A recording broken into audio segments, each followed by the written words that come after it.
तो कैसे हो दोस्तों। स्वागत है chemical bonding and molecular structure का और एक वीडियो में। जैसे कि तुम लोग थंबनेल देख के ऐसे ही पहचान ले हो कि प्रीवियस ईयर क्वेश्चंस करने वाले हैं। तो इट इज नॉर्मल कि जो थ्योरी लेक्चर केमिकल बॉन्डिंग का चल रहा था वो तो ऐसे ही कंटिन्यू होता रहेगा। मैंने सोचा कि प्रीवियस ईयर क्वेश्चंस का एक सेशन लाया जाए कि केमिकल बॉन्डिंग कैसे ऑलमोस्ट प्रीवियस ईयर क्वेश्चन में 2025 मतलब जब से आईआईटी के प्रिपरेशन कर रहे हैं तो 200 प्लस क्वेश्चन अभी तक तो बन चुके हैं। तो इतने क्वेश्चंस करने के लिए तो एक वीडियो में पॉसिबल नहीं है। तो मैंने सोचा कि 2025 2025 2023 ऐसे करके ईयर वाइज सेगमेंट करके केमिकल बॉन्डिंग का प्रीवियस ईयर क्वेश्चंस का सेशन बना दूंगा। तो ये सेशन देखने से पहले तुम लोग जिन लोगों का केमिकल बॉन्डिंग पूरा कंप्लीट है तो वो लोग केमिकल बॉन्डिंग का सेशन ये देख सकते हो। जिन लोगों का थ्योरी अभी चल रहा है, जिन लोगों ने कभी पहले केमिकल बॉन्डिंग नहीं पढ़े तो वो नहीं पढ़ सकते, ये वीडियो उनके लिए नहीं है। और इसमें मैं पूरे क्वेश्चंस तो ऑलरेडी फुल्ली डिस्कस कर दूंगा। और जिन लोगों ने अभी 2026 में अटेम्प्ट में जिन लोगों को क्वेश्चंस देना है या फिर जिन लोगों को 2026 जनवरी अटेम्प्ट में पढ़ना है तो वो लोग देख सकते हैं, क्योंकि उन लोगों के पास अभी सीधी बात है टाइम नहीं है। तो प्रीवियस ईयर क्वेश्चंस इंपॉर्टेंट क्यों हो जाता है, क्योंकि हम लोग कभी कभार ना थ्योरी में इतना भरोसा कर लेते हैं या फिर हम जिस कोचिंग इंस्टीट्यूट में पढ़ते हैं या फिर जहां भी पढ़ते हैं उन लोगों का उन वो लोग अगर 20 डिफरेंट डिफिकल्ट क्वेश्चन देते हैं, हम लोगों को लगता है कि वो चैप्टर नहीं होता। बट तुम्हें एक्चुअली जानना चाहिए होता है कि एक्चुअली मैं जो चैप्टर जिस हिसाब से पढ़ रहा हूँ उस हिसाब से क्वेश्चंस आ रहा है कि नहीं। तो वो तुम्हें पता चल जाता है कि तुम जिससे पढ़े हो वो तुम्हें किस लेवल से पढ़ा है और तुम्हें किस हद तक पढ़ा है कि तुम क्वेश्चन सॉल्व करने पड़े हो। देखो, तुम बहुत डिफिकल्ट लेवल से पढ़ के आए हो और तुम्हें नॉर्मल बेसिक केमिकल बॉन्डिंग का क्वेश्चंस नहीं आ रहा है जेई मेंस का, तो कोई फायदा नहीं। या फिर तुम इतना घटिया तरीके से इतना इजी मेथड से मतलब बेसिक बेसिक कुछ रट के आए हो जिससे कि तुम्हारा केमिकल बॉन्डिंग का मेंस क्लियर नहीं हो रहा है, तो वो भी गलत बात है। तो मॉडरेट लेवल बनाओ, वो सबसे बेस्ट होता है। तो बिना टाइम गवाए हम लोग स्टार्ट करते हैं कि 2025 में JEE mains previous year questions में कितने क्वेश्चंस आए थे। तो टोटल 20 क्वेश्चंस लाए थे, तो 20 क्वेश्चंस को हम एक एक करके डिस्कस करते हैं। तो पहला क्वेश्चन में पूछा है कि the number of molecules that show linear geometry among the following. So linear geometry मतलब तुम्हारे पास इधर शेप पूछा है, तो हर एक केस के लिए हम लोग पहले ना शेप ड्रॉ कर लेते हैं। तो SO2 का शेप कैसे होगा, तुम्हें पता है कि SO2 तुम्हारे पास 6 इलेक्ट्रॉन होता है, ऑक्सीजन हमेशा डबल बॉन्ड करते हैं और एक लोन पेयर रह जाएगा। ये बेसिक स्टेप्स कैसे होता है तो हाइब्रिडाइजेशन में तो हम लोग पढ़ ही लेते हैं, मगर स्ट्रक्चर ऑफ सेंट्रल एटम एक वीडियो में मैंने पूरा डिस्कस कर दिया था, जो कि आई थिंक 7th लेक्चर में स्ट्रक्चर ऑफ सेंट्रल एटम में पूरा डिस्कस था। तो SO2 में तो तुम्हारे पास SO2 का हाइब्रिडाइजेशन क्या बन जाता है, sp2 हाइब्रिडाइज बन जाता है। और इसका शेप पूछोगे तो शेप क्या होगा, बेन शेप हो जाएगा। अब कार्बन डाइऑक्साइड BeCl2 में आते हैं। BeCl2 के बारे में बात करें तो BeCl2 में तुम्हारे पास बेरिलियम है और दो क्लोरीन है। बेरिलियम के पास वैलेंस शेल में 2 ही इलेक्ट्रॉन होता है, तो वो दोनों इलेक्ट्रॉन्स रखते थे और 180 डिग्री एंगल हो जाता है। तो ये भी क्या बनाता है, ये sp हाइब्रिडेशन बनाता है और ये तुम्हारे पास लीनियर ज्योमेट्री में आ जाएगा। उसके बाद आएगा कार्बन डाइऑक्साइड। कार्बन डाइऑक्साइड का तुम्हें स्ट्रक्चर सबको पता है। कार्बन डाइऑक्साइड भी क्या बनाता है, sp हाइब्रिडेशन बना लेगा और दोनों के बीच में बॉन्ड एंगल क्या रहेगा, 180 डिग्री रहेगा। तो ये तुम्हारे पास भी क्या हो जाएगा, कार्बन डाइऑक्साइड भी तुम्हारे पास लीनियर ज्योमेट्री का आ जाएगा। उसके बाद आते हैं N3 माइनस में। N3 माइनस का स्ट्रक्चर कैसे होगा, N3 माइनस को एजाइड बोला जाता है, ये ध्यान रखना। ये एजाइड क्या काम का होता है, एजाइड तुम्हारे पास बहुत ज्यादा एक्सप्लोसिव, क्योंकि जहां भी नाइट्रोजन होता है ना, कोई भी एक्सप्लोजन करने के लिए, कोई भी एक्सप्लोसिव मटेरियल्स बनाने के लिए सबसे ज्यादा जो इंपॉर्टेंस होता है एलिमेंट का, वो होता है नाइट्रोजन। तो एजाइड का जो स्ट्रक्चर होता है ये हमेशा ध्यान रखना कि तुम्हारे पास नाइट्रोजन तो सेंट्रल एटम रहेगा, दोनों नाइट्रोजन के ऊपर डबल बॉन्ड और साइड वाले सेंट्रल वाला नाइट्रोजन के ऊपर प्लस देना और दोनों नाइट्रोजन के ऊपर माइनस देना। अब ओवरऑल देखो, जस्ट सेकंड। हाँ, तो तुम अगर ओवरऑल देखने जाओ तो ओवरऑल नाइट्रोजन के ऊपर कितना है, नाइट्रोजन के ऊपर तुम्हारे पास total one negative single negative charge ही आया ना। तो ये तुम्हारे पास नॉट आया एजाइड का स्ट्रक्चर। एजाइड में ये एक रेजोनेंस भी होता है, तो कोई अगर ऐसे बनाए एजाइड का structure N2 minus single bond N triple bond nitrogen और पॉजिटिव चार्ज ऐसे रहेगा, तो दोनों स्ट्रक्चर पॉसिबल है। तो ये दोनों जो है ये एजाइड का रेजो स्ट्रक्चर है। तो मेरा सिंपल मानना क्या था, ये बीच वाला हाइब्रिडाइजेशन sp होगा, और जो तुम्हारे पास कंपाउंड दिख रहा है ये भी क्या दिख रहा है, लीनियर ज्योमेट्री दिख रहा है। उसके बाद आते हैं NO2 में। NO2 में क्या होता है, NO2 में एक नाइट्रोजन होता है, एक नाइट्रोजन डबल बॉन्ड ऑक्सीजन बनाता है, और तुम्हारे पास अभी नाइट्रोजन के पास 3 इलेक्ट्रॉन बचा है। 3 इलेक्ट्रॉन में से एक कोऑर्डिनेट बॉन्ड से ऑक्सीजन को डोनेशन होता है और सिंगल इलेक्ट्रॉन से रहता है। तो ये इसका भी क्या आता है, बेंड शेप आता है। इसका भी तुम्हारे पास बेंड शेप आता है, तो इसका भी sp2 हाइब्रिडाइजेशन होगा। तो तुम बोल नहीं सकते ये लिनियर ज्योमेट्री में प्रेजेंट होगा। तो तुम्हारे पास SO2 तो नहीं हुआ, NO2 में नहीं हुआ। अब F2O में चलते। F2O में ऑक्सीजन और दोनों फ्लोरीन ऐसे आते हैं, और इसका क्या होता है, sp3 हाइब्रिडाइजेशन हो जाता है, क्योंकि दो ऑक्सीजन का दोनों लोन पेयर भी प्रेजेंट होता है। और इनका भी तुम्हारे पास sp3 हाइब्रिडाइजेशन अगर आएगा तो तुम्हारे पास टेट्राहेड्रल आ जाएगा। टेट्राहेड्रल तुम्हारे पास ज्योमेट्री आएगा, और शेप का बात करो तो शेप भी क्या आ जाएगा, तुम्हारे पास बेंड शेप आ जाएगा। तो अगर इसमें भी तुम्हारे पास बेंड शेप आ रहा है तो F2O भी प्रेजेंट नहीं होगा। अब XCF2 में चलते। XCF2 का क्या हाल है, XCF2 में जेनॉन के पास तुम्हारे पास दोनों फ्लोरीन आता है, और इधर XCF2 में जेनॉन में टोटल वैलेंस 8 इलेक्ट्रॉन से दोनों फ्लोरीन के साथ उसने बॉन्ड किया, और इधर 3 लोन पेयर्स बनाना है। अगर देखो ये स्ट्रक्चर्स में जो ड्रॉ कर रहा हूँ ये प्रीवियस ईयर क्वेश्चन से मैं ये तुम्हारे पीछे अभी एक एक करके हाइब्रिडाइजेशन नहीं, मतलब हाइब्रिडाइजेशन में बताते बताते जा रहा हूँ, मगर इस हाइब्रिडाइजेशन में फ्लोरीन इसमें इसमें होता है कि इसमें तीनों लोन पेयर इक्वेटोरियल पोजिशन में रहता है। ये तीनों लोन पेयर किस में रहता है, इक्वेटोरियल पोजीशन में रहता है। और जो तुम्हारे पास दोनों फ्लोरीन है वो दोनों फ्लोरीन रहेगा एक्सियल पोजीशन में। तो एक्सियल पोजीशन में अब सीधी बात देखो, तुमने जो किया ये इक्वेटोरियल पोजीशन है, ये एक्सियल पोजीशन है। अब फ्लोरीन क्यों एक्सियल पोजीशन में गया, उसके लिए तुम्हें थ्योरी लेक्चर देखना पड़ेगा। अब देखो इधर क्या होगा, XCF2 का तो तुम्हारे पास ये इसमें भी क्या आया, इसमें भी तुम्हारे पास लीनियर ज्योमेट्री आया। इसमें भी लीनियर ज्योमेट्री आया, मतलब शेप आया, लीनियर शेप आया। अगर तुमने इलेक्ट्रॉनिक ज्योमेट्री का बात करें तो इसका sp3d हाइब्रिडाइजेशन होगा, और तुम्हारे पास इसका क्या होगा, ट्राइगोनल बाइपिरामिडल उसका शेप ज्योमेट्री होगा। और शेप के बात करो तो शेप इसका लीनियर होगा। अब NO2 प्लस का बात करें, NO2 प्लस में तुम्हारे पास नाइट्रोजन के ऊपर प्लस आएगा, क्योंकि तुम्हारे पास मैंने पूछा हो कि ये सब कॉम्पाउंड है ना, आधे लोगों को ये पता नहीं चलता कि तुम्हारे पास ये जो पॉजिटिव चार्ज आएगा ये किसके ऊपर जाएगा। तो नाइट्रोजन के ऊपर पॉजिटिव चार्ज गया, और double bond oxygen on the both side.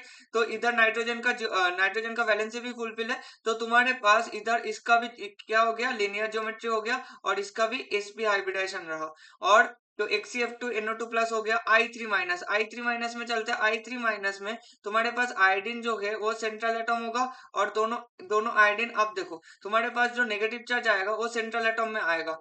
अब अगर तुम इसमें आयोडीन का टोटल -1 लिया तो 8 इलेक्ट्रॉन हो गया, 2 उसने बॉन्ड बना लिया, टोटल अब 6 बचा है। तो इसका भी XCF2 जैसा ही होगा।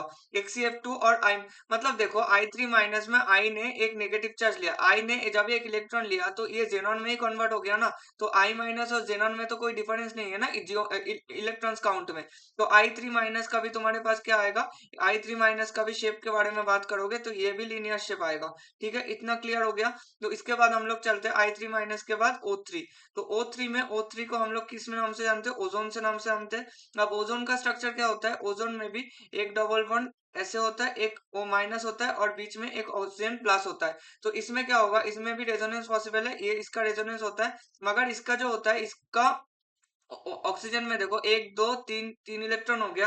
अब ऑक्सीजन के पास टोटल कितने इलेक्ट्रॉन है, टोटल तुम्हारे पास 6 इलेक्ट्रॉन है, तो लोन पेयर रह जाता है। और ओजोन का जो स्ट्रक्चर आता है ये तुम्हारे पास क्या आता है, ये तुम्हारे पास बेंड शेप में आ जाएगा।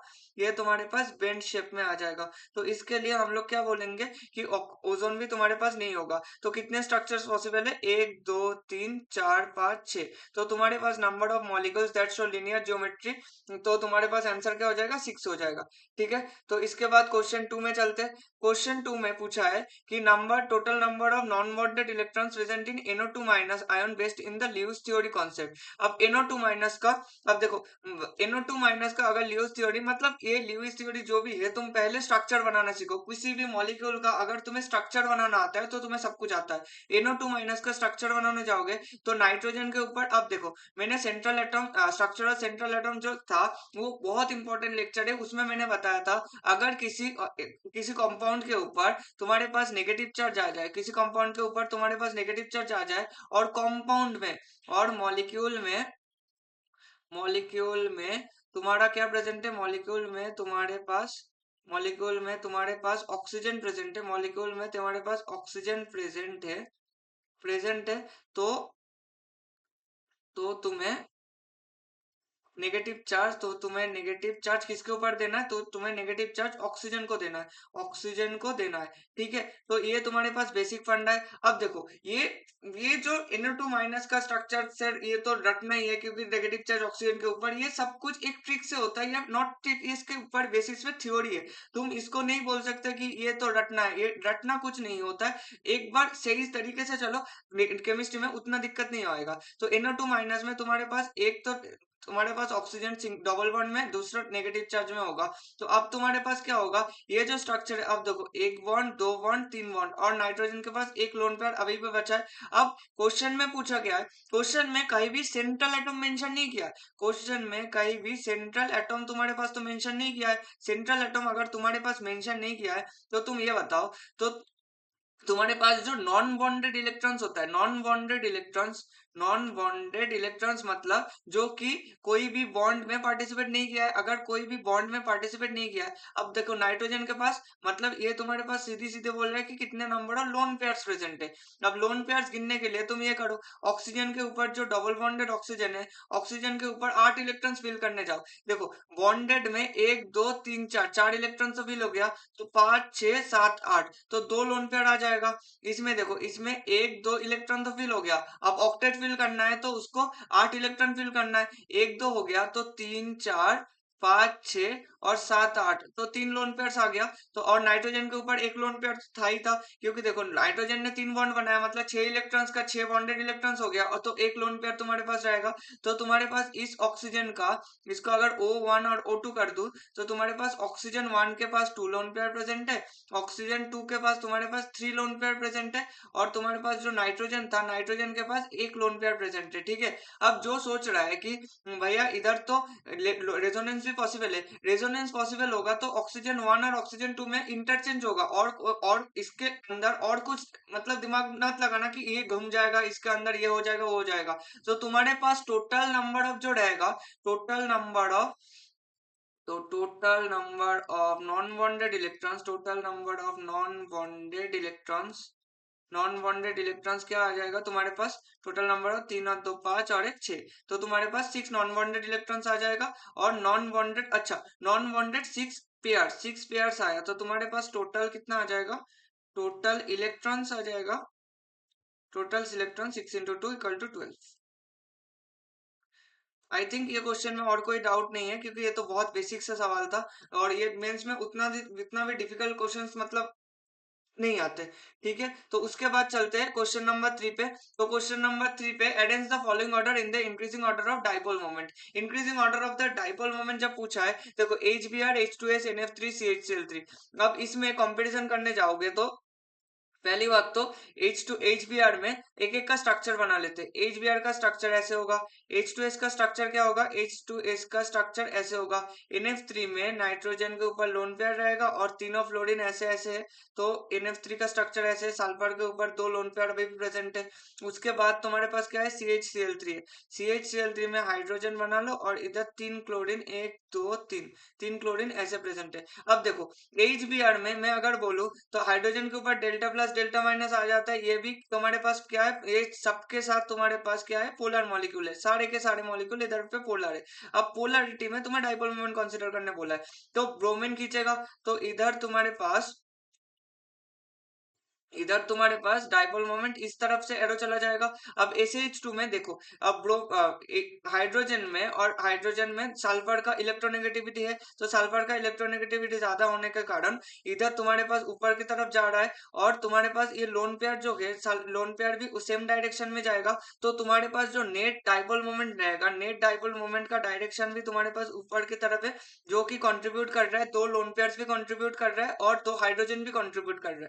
तो H2S के केस में तुम्हारे पास जो डाइपोल मोमेंट आ रहा है, उसका रीजन क्या है, उसका रीजन तुम्हारे पास 2 लोन पेयर्स भी प्रेजेंट है, और उसका तो बॉन्ड पेयर पे प्रेजेंट है, ठीक है। और NF3 के केसेस में देखो, NF3 केसेस में नाइट्रोजन से लोन पेयर की तरफ जाएगा, मगर फ्लोरीन क्या बोल रहा है, फ्लोरीन तीनों फ्लोरीन बहुत अच्छे से खींच रहा है। और तुम्हें पता है कि fluorine is one of the most electronegative. अगर fluorine one of the most electronegative, तो इसका थोड़ा सा लोन पेयर का इधर डायरेक्शन था और इधर फ्लोरीन नीचे, सब कुछ मिला के तो तुम्हारे पास डाइपोल मोमेंट NF3 का दोनों तुम्हारे पास ऑपोजिट डायरेक्शंस में हो रहा है। तो तुम्हारे पास ऑपोजिट डायरेक्शंस में सब कुछ जा रहा है। अगर ऑपोजिट डायरेक्शंस में सब कुछ जा रहा है, तो इसलिए इसका डाइपोल मोमेंट जो होता है, ये dipole moment very very low हो जाता है, मच लेस, मच लेस, ये बहुत ज्यादा गिर जाता है। अगर इसका डाइपोल मोमेंट बहुत ज्यादा गिर जाता है, अब देखो इसका डाइपोल मोमेंट गिर के इसका 0.24 टी हो जाता है, ठीक है। तो आप बहुत जगह लिख देते हैं कि जो NF3 होता है, NF3 का डाइपोल मोमेंट, NF3 का डाइपोल मोमेंट ऑलमोस्ट जीरो होता है, ये गलत है, 0.24। ये कुछ बच्चे ये लिखने से क्या समझ जाते हैं कि ये NF3 का डाइपोल मोमेंट ही जीरो है, ये डाइपोल मोमेंट कैंसिल आउट करके घटा देता है, क्योंकि लोन पेयर का एक डायरेक्शन में जा रहा है और तो तीनों फ्लोरीन का एक डायरेक्शन में जा रहा है। तो ये इसको जीरो मत समझना, इसका एक पर्टिकुलर डाइपोल मोमेंट होता है, ठीक है। अब CH4 में, CHCl3 में देखते हैं। CHCl में देखो, कार्बन हाइड्रोजन में तुम्हारे पास हाइड्रोजन का क्या होता है, 2.1 होता है इलेक्ट्रोनेगेटिविटी, और कार्बन का क्या होगा, 2.5 होगा इलेक्ट्रोनेगेटिविटी। तो तुम्हारे पास डाइपोल मोमेंट का एरो कार्बन के तरफ रहेगा। अब कार्बन से क्लोरीन का इलेक्ट्रोनेगेटिविटी ज्यादा है, क्योंकि क्लोरीन का इलेक्ट्रोनेगेटिविटी क्या है, तुम्हारे पास 3.0 है। तो तुम्हारे पास जो इलेक्ट्रोनेगेटिविटी आएगा, ये तुम्हारे पास कार्बन हाइड्रोजन से तो नीचे जा रहा था, क्लोरीन से भी नीचे जाएगा। तो इधर तुम्हारे पास बोथ समेशन होगा, both the arrows, both the arrows तुम्हारे पास क्या आएगा, both the arrows are in same direction, are in the similar direction, are in the similar direction, ठीक है। तो तुम्हारे पास बोथ द एरोज जब तुम्हारे पास सिमिलर डायरेक्शन में आएगा, अब तुम्हारे पास इधर क्या हाल है, इधर तुम्हारे इसमें शायद मैंने ऑप्शंस डालना थोड़ा सा भूल गया, ठीक है, कोई दिक्कत नहीं। तो हम लोग ऐसे ही लिख देते हैं। तो इधर तुम्हारे पास CH Cl3 का सबसे ज्यादा होगा। CH Cl3 के बाद कौन आ रहा है, देखो NF3, HBr, H2S। NF3 का तो ये तो समझ गया ना कि NF3 का सबसे घटिया होगा, क्योंकि NF3 में क्या हो रहा है कि ऑपोजिट डायरेक्शन में इसमें क्या चल रहा है, बोथ द एरोस, अच्छा सॉरी, ये तो CH Cl3 था। तो तुम्हारे पास इसमें जो आएगा, both the arrows are in the opposite direction. तो तुम्हारे पास दो बाकी जो है ये ऑपोजिट डायरेक्शन में चलेगा, और इसमें तो ये सबसे घटिया होगा। अब H2S में भी क्या हो रहा है, अब H2S में जो हाइड्रोजन और सल्फर का इलेक्ट्रोनेगेटिव डिफरेंस है, डेल्टा इलेक्ट्रोनेगेटिव डिफरेंस इसमें बहुत कम है, रेदर देन जो CH Cl3 में था, इसमें इलेक्ट्रोनेगेटिविटी डिफरेंस ज्यादा है। तो इसके कारण CH Cl3 के बाद तुम्हारे पास H2S आ रहा है, और लास्ट में तुम्हारे पास क्या आ रहा है, HBr आ रहा है, ठीक है। तो यही तुम्हारे पास हो रहा है। तो ये तुम्हारे पास एक्चुअल है। और मैं अगर डेटा के बात करूं, तो तुम्हारे पास जो NF3 है, तो तुम्हारे पास जो NF3 है, NF3 का आता है 0.23 डिवाई, 0.23 टू 24 डिवाई। उसके बाद तुम्हारे पास HBr का बात करो, तो HBr का बढ़ के 0.78 डिवाई आ जाएगा, ठीक है। और उसके बाद ये जो H2S है, H2S का ज्यादा फर्क नहीं होता, इसका आता है 0.95 डिवाई, 0.95 डिवाई। और लास्ट में तुम्हारे पास जो CH Cl3 है, CH Cl3 का तुम्हारे पास 1.01 डिवाइड हो जाता है। ये तुम्हारे पास एक्सपेरिमेंटल डेटा है, और थियोरेटिकल डेटा से भी तुम लोग समझ सकते हो, ठीक है। तो मुझे नहीं लगता क्वेश्चन 3 में और कोई डाउट है। क्वेश्चन 3 में अगर डाउट नहीं है, तो हम लोग चलते हैं क्वेश्चन नंबर 4 पे।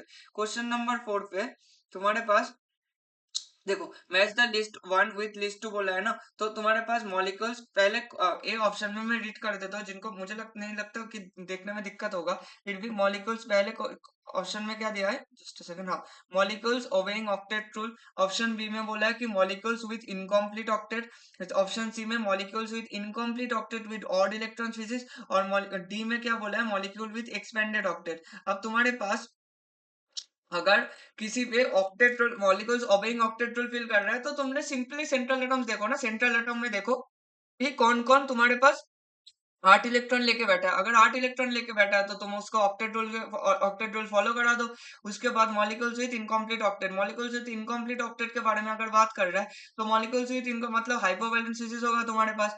अब molecule with incomplete species with odd electron जब भी बोला है, तो ऑड इलेक्ट्रॉन निकालना तो सबसे ज्यादा आसान है। तुमने देखो कि इधर ऑड इलेक्ट्रॉन में कौन कौन आ रहा है, और लास्ट में molecule with expanded octet. Expanded octet का मतलब है तुम्हारे पास हाइपर वैलेंस स्पीसीज। ये लोग बहुत नाम देते हैं, मगर मतलब उसको घबराना घबराना मत कि ये लोग क्या क्या बोल रहे हैं। इसको बहुत सिंपल तरीके से हाइपरवेलेंट हाइपरवेलेंट ही पूछा और ज्यादा कुछ पूछा नहीं है, ठीक है। तो तुम्हारे पास पहले सबसे इजी तरीका क्या है, सबसे ज्यादा मतलब आसान तरीका, पहले तो incomplete octet with odd electron species ढूंढ लो। अब ऑड इलेक्ट्रॉन स्पीसीज इसमें क्या क्या होगा, देखो NO और NO2 है।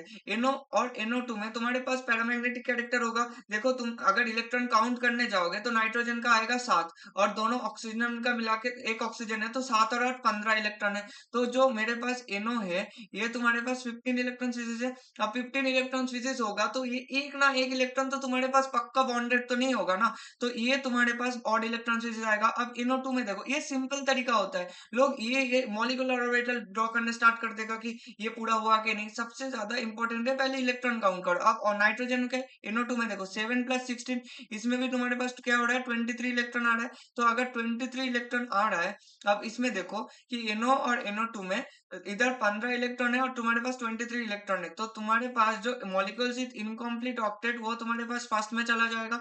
अब इसके बाद आता है BCl3 एल्युमिनियम क्लोराइड।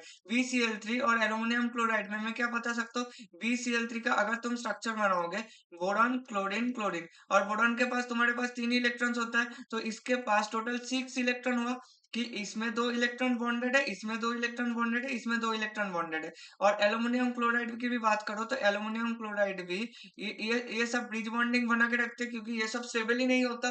तो इसके लिए इसका भी देखो तुम, इसका भी 6 इलेक्ट्रॉन स्पीशीज है। तो तुम्हारे पास ये जो दोनों है BCl3 और एल्युमिनियम क्लोराइड, ये तुम्हारे पास 6 इलेक्ट्रॉन स्पीशीज है, तो इसलिए हम लोग इसको क्या बोलते हैं, हाइपोवैलेंट स्पीशीज, हाइपोवैलेंट स्पीशीज भी बोलते हैं। ठीक है, इतना क्लियर है। तो तुम्हारे पास इनकम्प्लीट ऑक्टेट तो तुम्हारे पास BCl3 वाला आ गया जो साइड में ही है, बी के साइड में 2 है।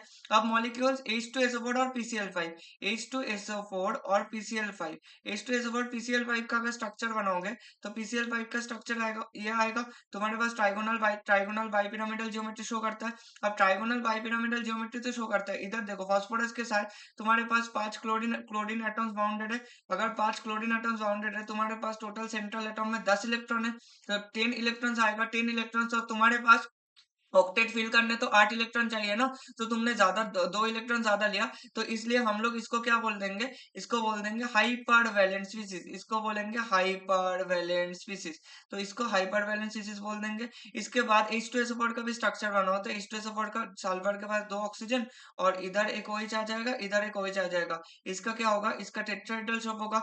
अगर तुम इलेक्ट्रॉन काउंट करने जाओगे 1 2 3 4 5 6 7 8 8, तो तुम 2 डबल बॉन्ड से उसका 8 इलेक्ट्रॉन आ रहा है, 9 10 11 12, इसका 12 इलेक्ट्रॉन आ रहा है सल्फर के ऊपर। सल्फर के ऊपर अगर 12 इलेक्ट्रॉन आ रहा है तो इसके ऑक्टेट से बहुत 4 इलेक्ट्रॉन ज्यादा है, 4 इलेक्ट्रॉन ज्यादा है, तो इसको भी हम लोग क्या बोलते हैं, हाइपर वैलेंट स्पीशीज कंसीडर करते हैं। तो मॉलिक्यूल्स एक्सपेंडेड ऑक्टेट में तुम्हारे पास H2SO4 वाला आ गया। और लास्ट में अगर हम लोग बात करें, तुम्हारे पास CCl4 है, CCl4 और CO2 है। CCl4 और CO2 अगर तुम्हारे पास प्रेजेंट है तो तुम क्या बोल सकते हो, CCl4 में कार्बन के साथ 4 क्लोरीन ऐसा है, 4 क्लोरीन ऐसे स्ट्रक्चर्स बना के रखते हैं। सबसे ज्यादा इस चैप्टर में इंपॉर्टेंट है स्ट्रक्चर्स। अगर तुम्हें स्ट्रक्चर बनाना आता है तो तुम्हें सब कुछ आता है, अगर स्ट्रक्चर बनाना नहीं आता तो भाड़ में जाओ, ये चैप्टर तुम्हारे बस की बात नहीं है। अब CCl4 में तुम्हारे पास टोटल कितना इलेक्ट्रॉन्स होगा, 4 बॉन्ड है, 4 सिग्मा बॉन्ड बना के रखा है, 4 सिग्मा बॉन्ड बना के रखा है, मतलब 8 इलेक्ट्रॉन प्रेजेंट है। तो ये तुम्हारे पास ऑक्टेट फिल है। और उसके बाद तुम अगर कार्बन डाइऑक्साइड में देखने जाओगे तो कार्बन डाइऑक्साइड के ये आएगा। तो कार्बन डाइऑक्साइड में तुम्हारे पास कार्बन के पास इधर भी 4 इलेक्ट्रॉन है, इधर भी 4 इलेक्ट्रॉन है, टोटल 8 इलेक्ट्रॉन प्रेजेंट है, क्योंकि तुम्हारे पास 4 बॉन्ड्स प्रेजेंट है। 4 बॉन्ड्स में से इसको हम लोग क्या बोलेंगे, 2 सिग्मा प्लस 2 पाई प्रेजेंट है। ठीक है, इतना क्लियर हुआ। तो हमारे पास लास्ट जो वाला जो आया, तो मॉलिक्यूल्स विद ऑक्टेट वाला ये A का 4 आया, तो A का 4 आया और B का तुम्हारे पास 2 आया, A का 4 B का 2, ए का 4 बी का 2, तुम्हारे पास कौन सा ऑप्शन हो गया, सी ऑप्शन हो गया। ठीक है, इतना क्लियर हो गया। मुझे नहीं लगता इस क्वेश्चन में इतना ज्यादा, ये तो बहुत इजी, बहुत ही ज्यादा इजी क्वेश्चन था। ठीक है, इसके बाद चलते हैं हम लोग क्वेश्चन नंबर 5 पे। क्वेश्चन नंबर 5 में क्या बोला है कि which of the following statement is true with respect to water, ammonia and CH4। ठीक है, तो तुम्हारे पास क्या बोला है, the central atom of the molecules are sp3 hybridise. अगर वाटर का स्ट्रक्चर बनाओ तो वाटर का स्ट्रक्चर ऐसे आएगा, ये वाटर ब्लू कलर से बना दिया, अच्छा हुआ नीला नीला। तो इधर वाटर में 2 लोन पेयर है, तो तुम्हारे पास इधर एक बॉन्ड पेयर है, तो तुम्हारे पास 2 sigma bonds, two sigma bonds और 2 लोन पेयर प्रेजेंट है, 2 सिग्मा बॉन्ड्स और 2 लोन पेयर प्रेजेंट है, तो तुम्हारे पास इसका 4 हो गया, 4 हो गया तो हम लोग बोल सकते हैं इसको sp3 हाइब्रिडाइजेशन, इसको sp3 हाइब्रिडाइजेशन हो गया। और एमोनिया, एमोनिया में NH3 प्रेजेंट है, एमोनिया में, इस एमोनिया के केस में क्या होगा, 3 सिग्मा बॉन्ड्स प्रेजेंट है, 3 सिग्मा बॉन्ड्स, क्योंकि हाइब्रिडाइजेशन में तो तुम्हारे पास pi बॉन्ड पार्टिसिपेट नहीं करते, और एक लोन पेयर हो गया, तो इसका भी 4 हो गया स्टेरिक नंबर, तो हम लोग इसका भी sp3 हाइब्रिडेशन में कंसीडर कर लेंगे। तो अब क्या होगा देखो, अब और CH4 का बात करें तो CH4 में तुम्हारे पास एग्जैक्ट हाइब्रिडाइजेशन एग्जैक्ट sp3 होता है, क्योंकि तुम्हारे पास 4 सिग्मा बॉन्ड प्रेजेंट है, तो 4 सिग्मा बॉन्ड प्रेजेंट है, तुम्हारे पास ये भी sp3 हाइब्रिडेशन हो गया, sp3 हाइब्रिडेशन हो गया, तो इसका भी टेट्राहेड्रल ज्योमेट्री आ जाता है। अब ध्यान से सुन लो कि central atom all the molecules are sp3 hybridised, ये तो करेक्ट ऑप्शन है। तो तुम्हारे पास देखो इधर CD इन E ऑप्शन है, तो ये ऑप्शन तो पहले ही गलत हो गया, बी ऑप्शन। और इसके बाद क्या है तुम्हारे पास H2O NH3 and CH4, water में तुम्हारे पास बॉन्ड एंगल क्या होता है, सबको पता है 104.5 डिग्री होता है, अमोनिया के केस में क्या होगा 107.5 डिग्री होता है, और तुम्हारे पास इसको क्या होगा 109.5 डिग्री होगा। अब जो लोग ये गलत फहमी करके आएगा कुछ लोग कि 109 डिग्री 28 मिनट्स हमें आता है, 109.5 तो कभी सुना नहीं, तो ये मिनट से जब तुम कंपेयर करके इसको डिग्री में लिखोगे तो 109.5 डिग्री आता है ये, और कोई दिक्कत नहीं। तो ये सेकंड स्टेटमेंट भी करेक्ट है, तो ए बी तुम्हारे पास करेक्ट हो गया, तो तुम्हारे पास ए ऑप्शन भी गया, सी एंड डी में कुछ ना कुछ होगा। अब सी देखो, सी इधर ऑप्शन में सी दोनों ऑप्शन ही करेक्ट है, हम लोग देख ही लेते हैं। The increasing order of dipole moment is CH4 NH3 and water. अब तुम देख रहे हो कि वाटर के साइड में, कि इसका ऊपर के साइड होगा, एमोनिया के केस में भी ऊपर के साइड होगा, मगर इसका ये पूरा नॉन पोलर मॉलिक्यूल होगा, ये पूरा अगर नॉन पोलर मॉलिक्यूल है, तो तुम अगर बोलोगे इसका डाइपोल मोमेंट क्या आएगा, इसका डाइपोल मोमेंट फुल्ली जीरो आएगा। और वाटर के केस में तुम्हारे पास 2 लोन पेयर प्रेजेंट है, और तुम्हारे पास 2 बॉन्ड पेयर प्रेजेंट है, और ऑक्सीजन तुम्हारे पास क्या है, oxygen is more electronegative, oxygen is more electronegative, oxygen अगर मोल इलेक्ट्रोनेगेटिव होगा तो इससे तुम्हारे पास इस केस में वाटर का डाइपोल मोमेंट सबसे ज्यादा होगा। इसके बाद चलते हैं नेक्स्ट क्वेश्चन डी पॉइंट में। डी पॉइंट में क्या बोला है, water and NH3 are Lewis acid and Lewis base. Water अगर लिविस एसिड और लिविस बेस, लिविस एसिड का मतलब क्या होता है, जो कि तुम्हारे पास H प्लस एक्सेप्ट, जो कि तुम्हारे पास वैकेंट ऑर्बिटल में तुम्हारे पास इलेक्ट्रॉन पेयर को एक्सेप्ट करे। तुम्हारे पास कोई ऐसा कुछ नहीं है, वाटर और एमोनिया दोनों क्या है, तुम्हारे पास लिविस बेस होगा, क्योंकि वाटर के पास भी लोन पेयर प्रेजेंट है, एमोनिया के पास भी लोन पेयर प्रेजेंट हो गया, जो कि डोनेशन कर सकता है। डोनेशन डोनेशन अगर तुम्हारे पास पॉसिबल है, तो इसको क्या बोलेंगे हम लोग, लुईस बेस का नाम देंगे, इसको हम लोग क्या नाम देंगे, लुईस बेस का नाम देंगे। तो ये तुम्हारे पास डी ऑप्शन तो तुम्हारे पास गलत हो गया। इसके बाद चलते हैं नेक्स्ट पॉइंट में। नेक्स्ट पॉइंट में बोला है solution of NH3 in water is basic, in the solution NH3 and water act as Lowry Bronsted acid and base respectively. अब देखो, लाउडी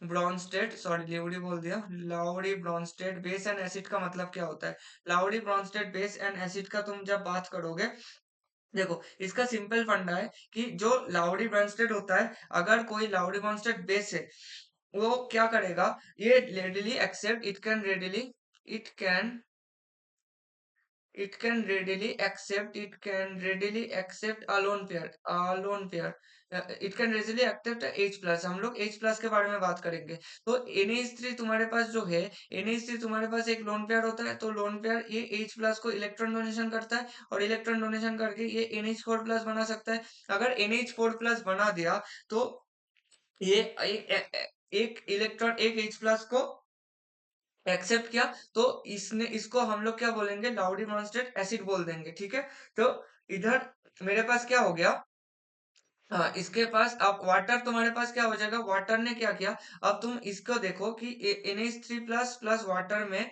जब ये रिएक्शन चलेगा, NH3 प्लस वाटर में रिएक्शन चलेगा, तो NH3 H प्लस एक्सेप्ट करके NH4 प्लस में कन्वर्ट हुआ, और तुम्हारे पास जो वाटर था उसने एक H प्लस दिया ना, तो उसने क्या इसमें कन्वर्ट होगा, H2 माइनस OH माइनस में कन्वर्ट होगा, जो कि एक्वस मीडियम में प्रेजेंट है, ये भी तुम्हारे पास एक्वस मीडियम में प्रेजेंट है। और ये जो रिएक्शन चलेगा, ये तुम्हारे पास एक रिवर्सिबल रिएक्शन चलेगा, जो कि एट इक्विलिब्रियम में प्रेजेंट होगा। इक्विलिब्रियम में अगर प्रेजेंट होगा, तो वाटर इधर तुम्हारे पास NH4 प्लस जो हुआ, NH4 प्लस तुम्हारे पास क्या हुआ, ये कॉन्जुगेट एसिड बना, ये कॉन्जुगेट एसिड फॉर्मेशन हुआ, क्योंकि NH3 जो था ये तुम्हारे पास बेस था, क्योंकि इसने H प्लस को एक्सेप्ट किया, और वाटर तुम्हारे पास जो था ये तुम्हारे पास एसिड था क्योंकि इसने H प्लस को डोनेट किया, और OH माइनस को हम लोग क्या बोल देंगे, कॉन्जुगेट बेस बोल देंगे, कॉन्जुगेट बेस। क्योंकि कॉन्जुगेट बेस और कॉन्जुगेट एसिड कब बनता है, कभी भी कोई सॉल्यूशन ने एक H प्लस को डोनेट कर दिया तो उस सॉल्यूशन बन जा, मतलब कोई कंपाउंड अगर H प्लस को डोनेट किया तो वो कॉन्जुगेट बेस बन जाएगा आफ्टर H प्लस डोनेशन,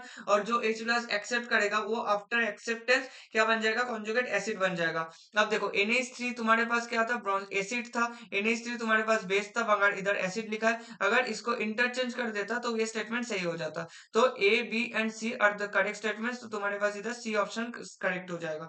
ठीक है, इतना क्लियर है। इसके बाद हम लोग चलते हैं नेक्स्ट क्वेश्चन पे। क्वेश्चन 5 हो गया, तो हम लोग अब चलते हैं क्वेश्चन नंबर 6 पे। तो क्वेश्चन नंबर 6 पे क्या बोला है कि which of the following linear combination of atomic orbitals will lead to the formation of molecular orbitals in homonuclear diatomic molecules. तो होमोन्यूक्लियर डायटोमिक मॉलिक्यूल्स का हम लोग पहले क्या पढ़ते हैं, मॉलिक्यूलर ऑर्बिटल थ्योरी पढ़ने के पहले हम लोग एक पढ़ते हैं कि linear combination of atomic orbitals. इसमें क्या होता है कि टू, तो हम लोग इंटरन्यूक्लियर एक्सिस को हम लोग जेड डायरेक्शन इधर बोल भी दे रखा है। तो पहला क्वेश्चन में बोला है कि 2p z और 2px। तो इसको बनाने से पहले ना तुम्हें हम लोग सिंपल डायग्राम्स बनाते हैं कि, जस्ट अ सेकंड, हाँ, तो इसमें डायग्राम बना लो। तो तुम्हारे पास अगर तुम लोग इसको जेड एक्सिस मान लो, इसको मैंने मान लिया जेड एक्सिस, तो ये तुम्हारे मैंने एक्स एक्सिस मान लिया, तो इसको मैंने और एक एक्स एक्सिस मान लिया। तो 2p z बोला, 2p z को हम लोग ऐसे मान सकते हैं, तो 2p z है इसमें, ये हमारे 2p z है, जस्ट सेकंड, ये मेरे पास 2pz है, और 2px किधर रहेगा, 2px इधर रहेगा। तो मेरे पास 2pz और 2px के बारे में अगर तुम बात करोगे तो ये तुम्हारे पास क्या होगा, कभी भी ये तुम्हारे पास शो नहीं कर सकता है, मतलब कभी भी बॉन्डिंग नहीं शो कर सकता है। No bonding will takes place, no bonding will takes place, bonding no bonding will take place. क्यों बॉन्डिंग नहीं हो सकता, क्योंकि इसमें अगर तुम सिंपल देखोगे, एक तुम्हारे पास क्या रहता है, एक तुम्हारे पास एक फेज में रहता है, तो एक फेज तुम्हारे पास ये वाला फेज है, तो ये तुम्हारे पास बॉन्डिंग शो करेगा, ये तुम्हारे पास एंटी बॉन्डिंग शो करेगा, और दोनों एक दूसरे को कैंसिल आउट कर देगा। तो 2pz एंड 2px में तो पॉसिबल नहीं है, ए ऑप्शन का कभी नहीं हो सकता। उसके बाद 2s एंड 2px बोला है। 2s एंड 2px में एस ऑर्बिटल तुम्हें पता है, एस ऑर्बिटल क्या होता है, हमेशा एस ऑर्बिटल सिमेट्रिक होता है।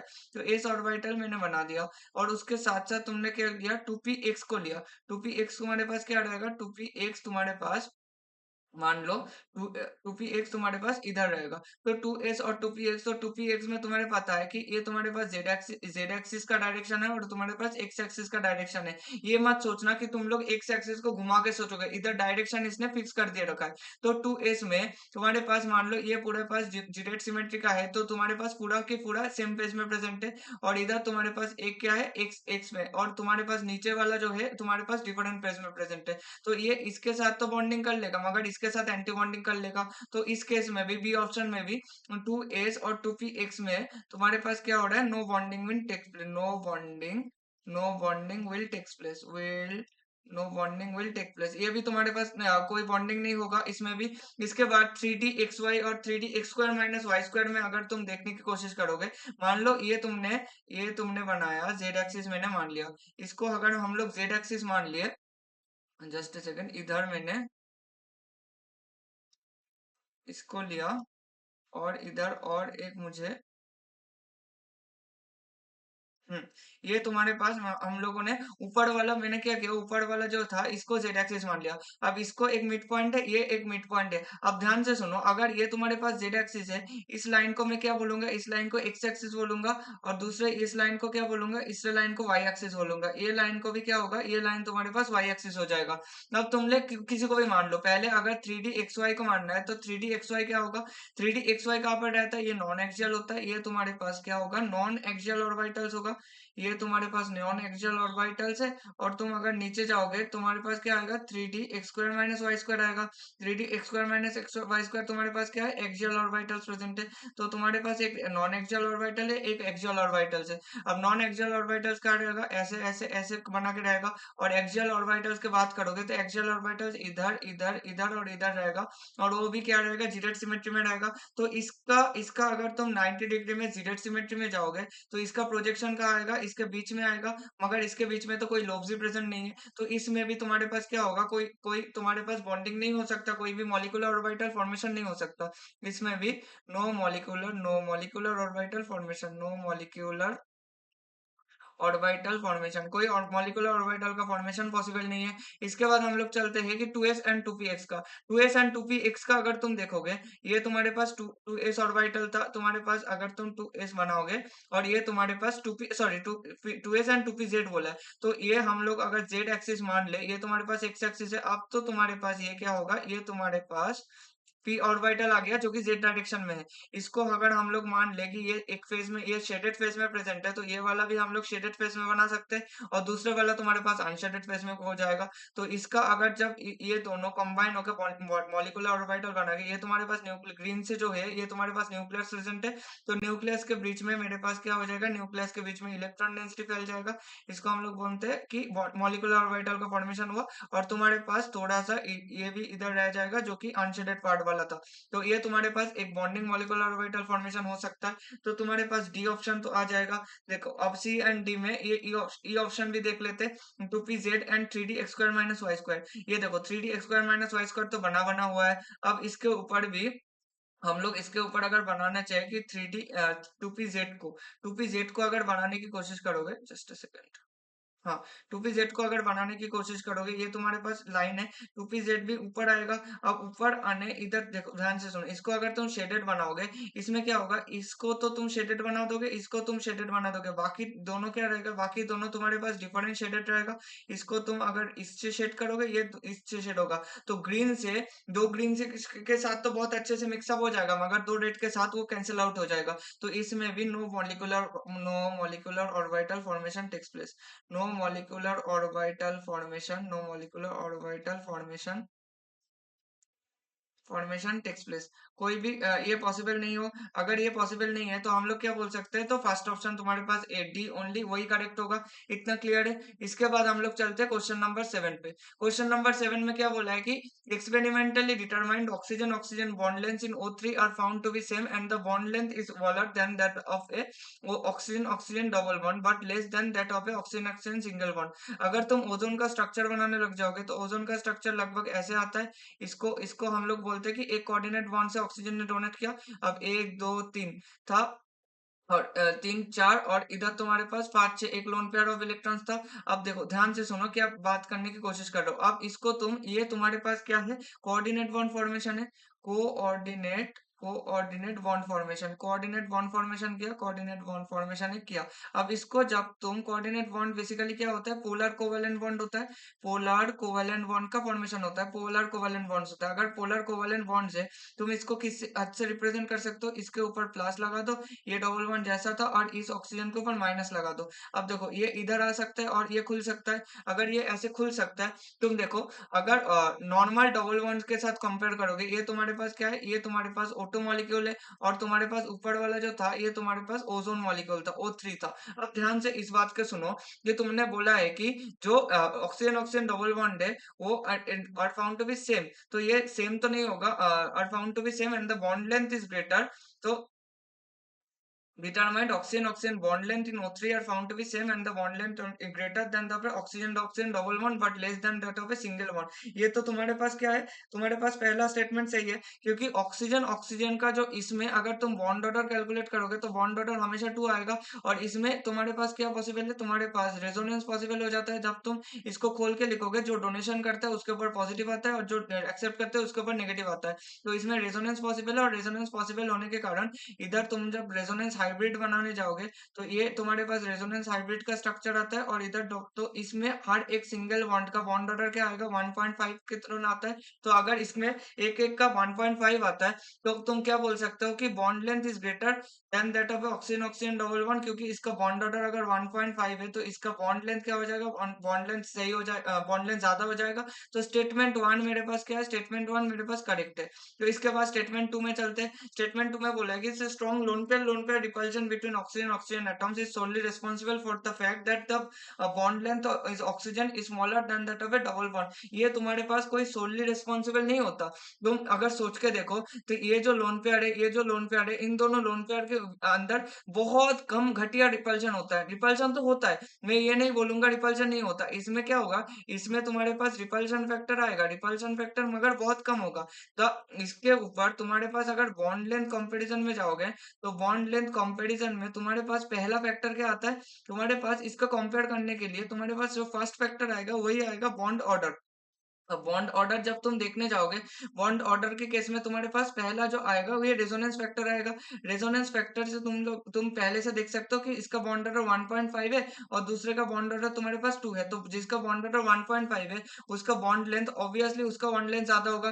ठीक है, इतना क्लियर हो गया। तो तुम्हारे पास स्टेटमेंट 1 क्या है, ट्रू है, बट स्टेटमेंट 2 फॉल्स है। तो क्वेश्चन 7 का सी ऑप्शन करेक्ट हो गया। ठीक है, इसके बाद हम लोग चलते हैं नेक्स्ट क्वेश्चन में। नेक्स्ट क्वेश्चन में बोला है the molecules having square pyramidal geometry और molecules having square pyramidal geometry में Br F5 PCl5 अगर एक एक का स्ट्रक्चर बना लेते हैं Br F5 में, इसके पास तुम्हारे पास क्या हो जाएगा, इधर तुम्हारे पास 5 फ्लोरीन तुम ऐसे रख सकते हो। इसका शेप कैसे होता है, इसका शेप होता है स्क्वायर पिरामिडल और इसका ऑक्टाहेड्रल ज्योमेट्री आएगा Br F5 का, क्योंकि एक लोन पेयर अभी भी इसमें बचा है। तो इसका अगर तुम देखोगे, इसका तुम्हारे पास ये तुम्हारे पास अगर मैं इसको एक स्क्वायर बना दूं तो ये तुम्हारे पास स्क्वायर पिरामिडल ज्योमेट्री नहीं आ जाएगा। स्क्वायर पिरामिडल, ये तुम्हारे पास स्क्वायर पिरामिडल आ जाएगा और ये स्क्वायर पिरामिडल इसका क्या होगा, शेप आ जाएगा, क्योंकि ये मॉलिक्यूलर ज्योमेट्री है। अगर तुम इलेक्ट्रॉनिक, ये तुम्हारे पास जो ज्योमेट्री हमेशा बोलते हैं ना, इस ज्योमेट्री का मतलब है मॉलिक्यूलर ज्योमेट्री, इसमें कंफ्यूज मत होना। अगर ये क्वेश्चन में चेंज करके इधर पिरामिड हैविंग स्क्वायर पिरामिडल, तो square square pyramidal electronic geometry, तो वो हाइब्रिडाइजेशन पूछते हैं। तो इलेक्ट्रॉनिक ज्योमेट्री अगर इसका पूछूं, इलेक्ट्रॉनिक ज्योमेट्री क्या होगा, तो इसका इलेक्ट्रॉनिक ज्योमेट्री तुम्हारे पास क्या है, ऑक्टाहेड्रल।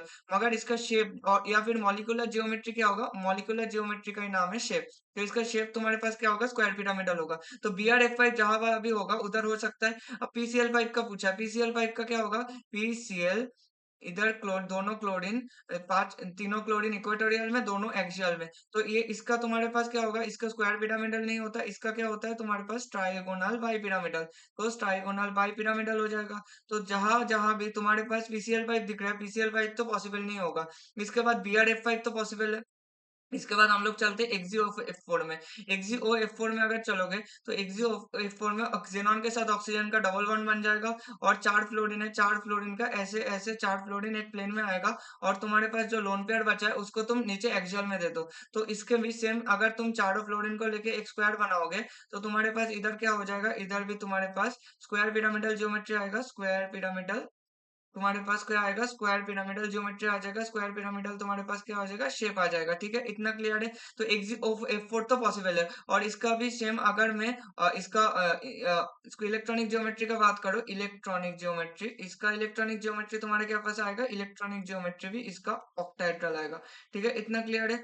इसका भी इलेक्ट्रॉनिक ज्योमेट्री ऑक्टाहेड्रल है। अब बात करते हैं SbF5 में। SbF5 में इस एंटीमोनी जो है, एंटीमोनी तुम्हारे पास क्या होता है, तुम SbF5 में भी देखने जाओगे, SbF5 में भी क्या सीन है, SbF5 का भी सिमिलर आएगा PCl5 के जैसे। SbF5 का भी स्ट्रक्चर ऐसे ही होगा। तो इसका भी तुम्हारे पास ट्राइगोनल बाइपिरामिडल ज्योमेट्री आएगा। तो SbF5 का भी नहीं होगा। तो तुम्हारे पास 8 का सी ऑप्शन करेक्ट है। ठीक है, इतना क्लियर है। इसके बाद हम लोग चलते हैं नेक्स्ट क्वेश्चन में। Question number 9। क्वेश्चन नंबर 9 में क्या बोला है कि consider the n is the number of lone pairs of electron in the equatorial position of the most stable structure of ClF3, the ions from the following within number of unpaired electrons are.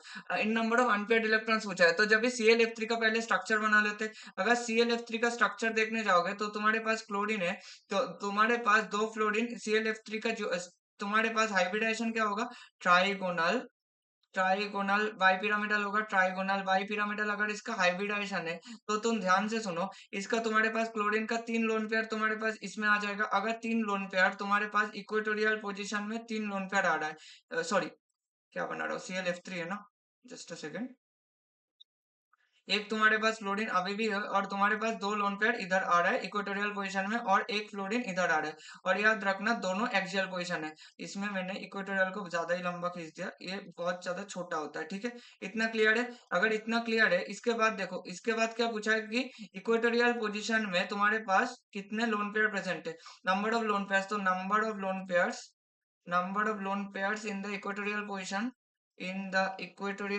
और अगर किसी का ध्यान में आ रहा है कि ये लोन पेयर्स क्या होता है, इक्वेटोरियल पोजीशन में क्यों गया, तो उसके लिए हाइब्रिडेशन का लेक्चर देखो। इधर इधर बताने के लिए मैं शॉर्ट में बता सकता हूँ कि बीच वाला जो होता है वो sp2 होता है। sp3d जो ट्राइगोनल बाइपिरामिडल का जियोमेट्री होता है, उसको हम लोग तोड़ के sp2 प्लस pd भी लिख सकते हैं।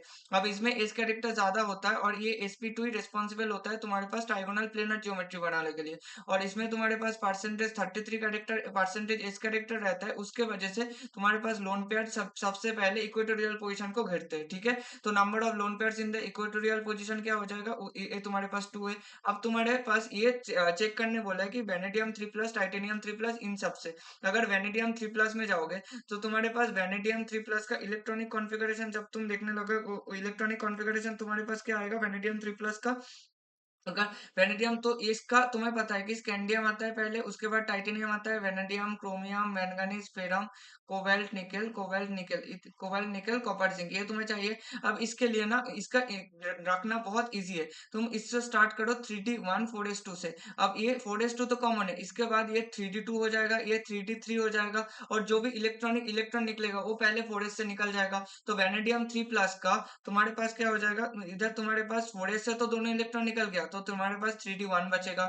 उसके बाद अगर तुम इसका देखोगे कि टाइटेनियम 3+ का तुम्हारे पास इसका भी 3d1 बचेगा।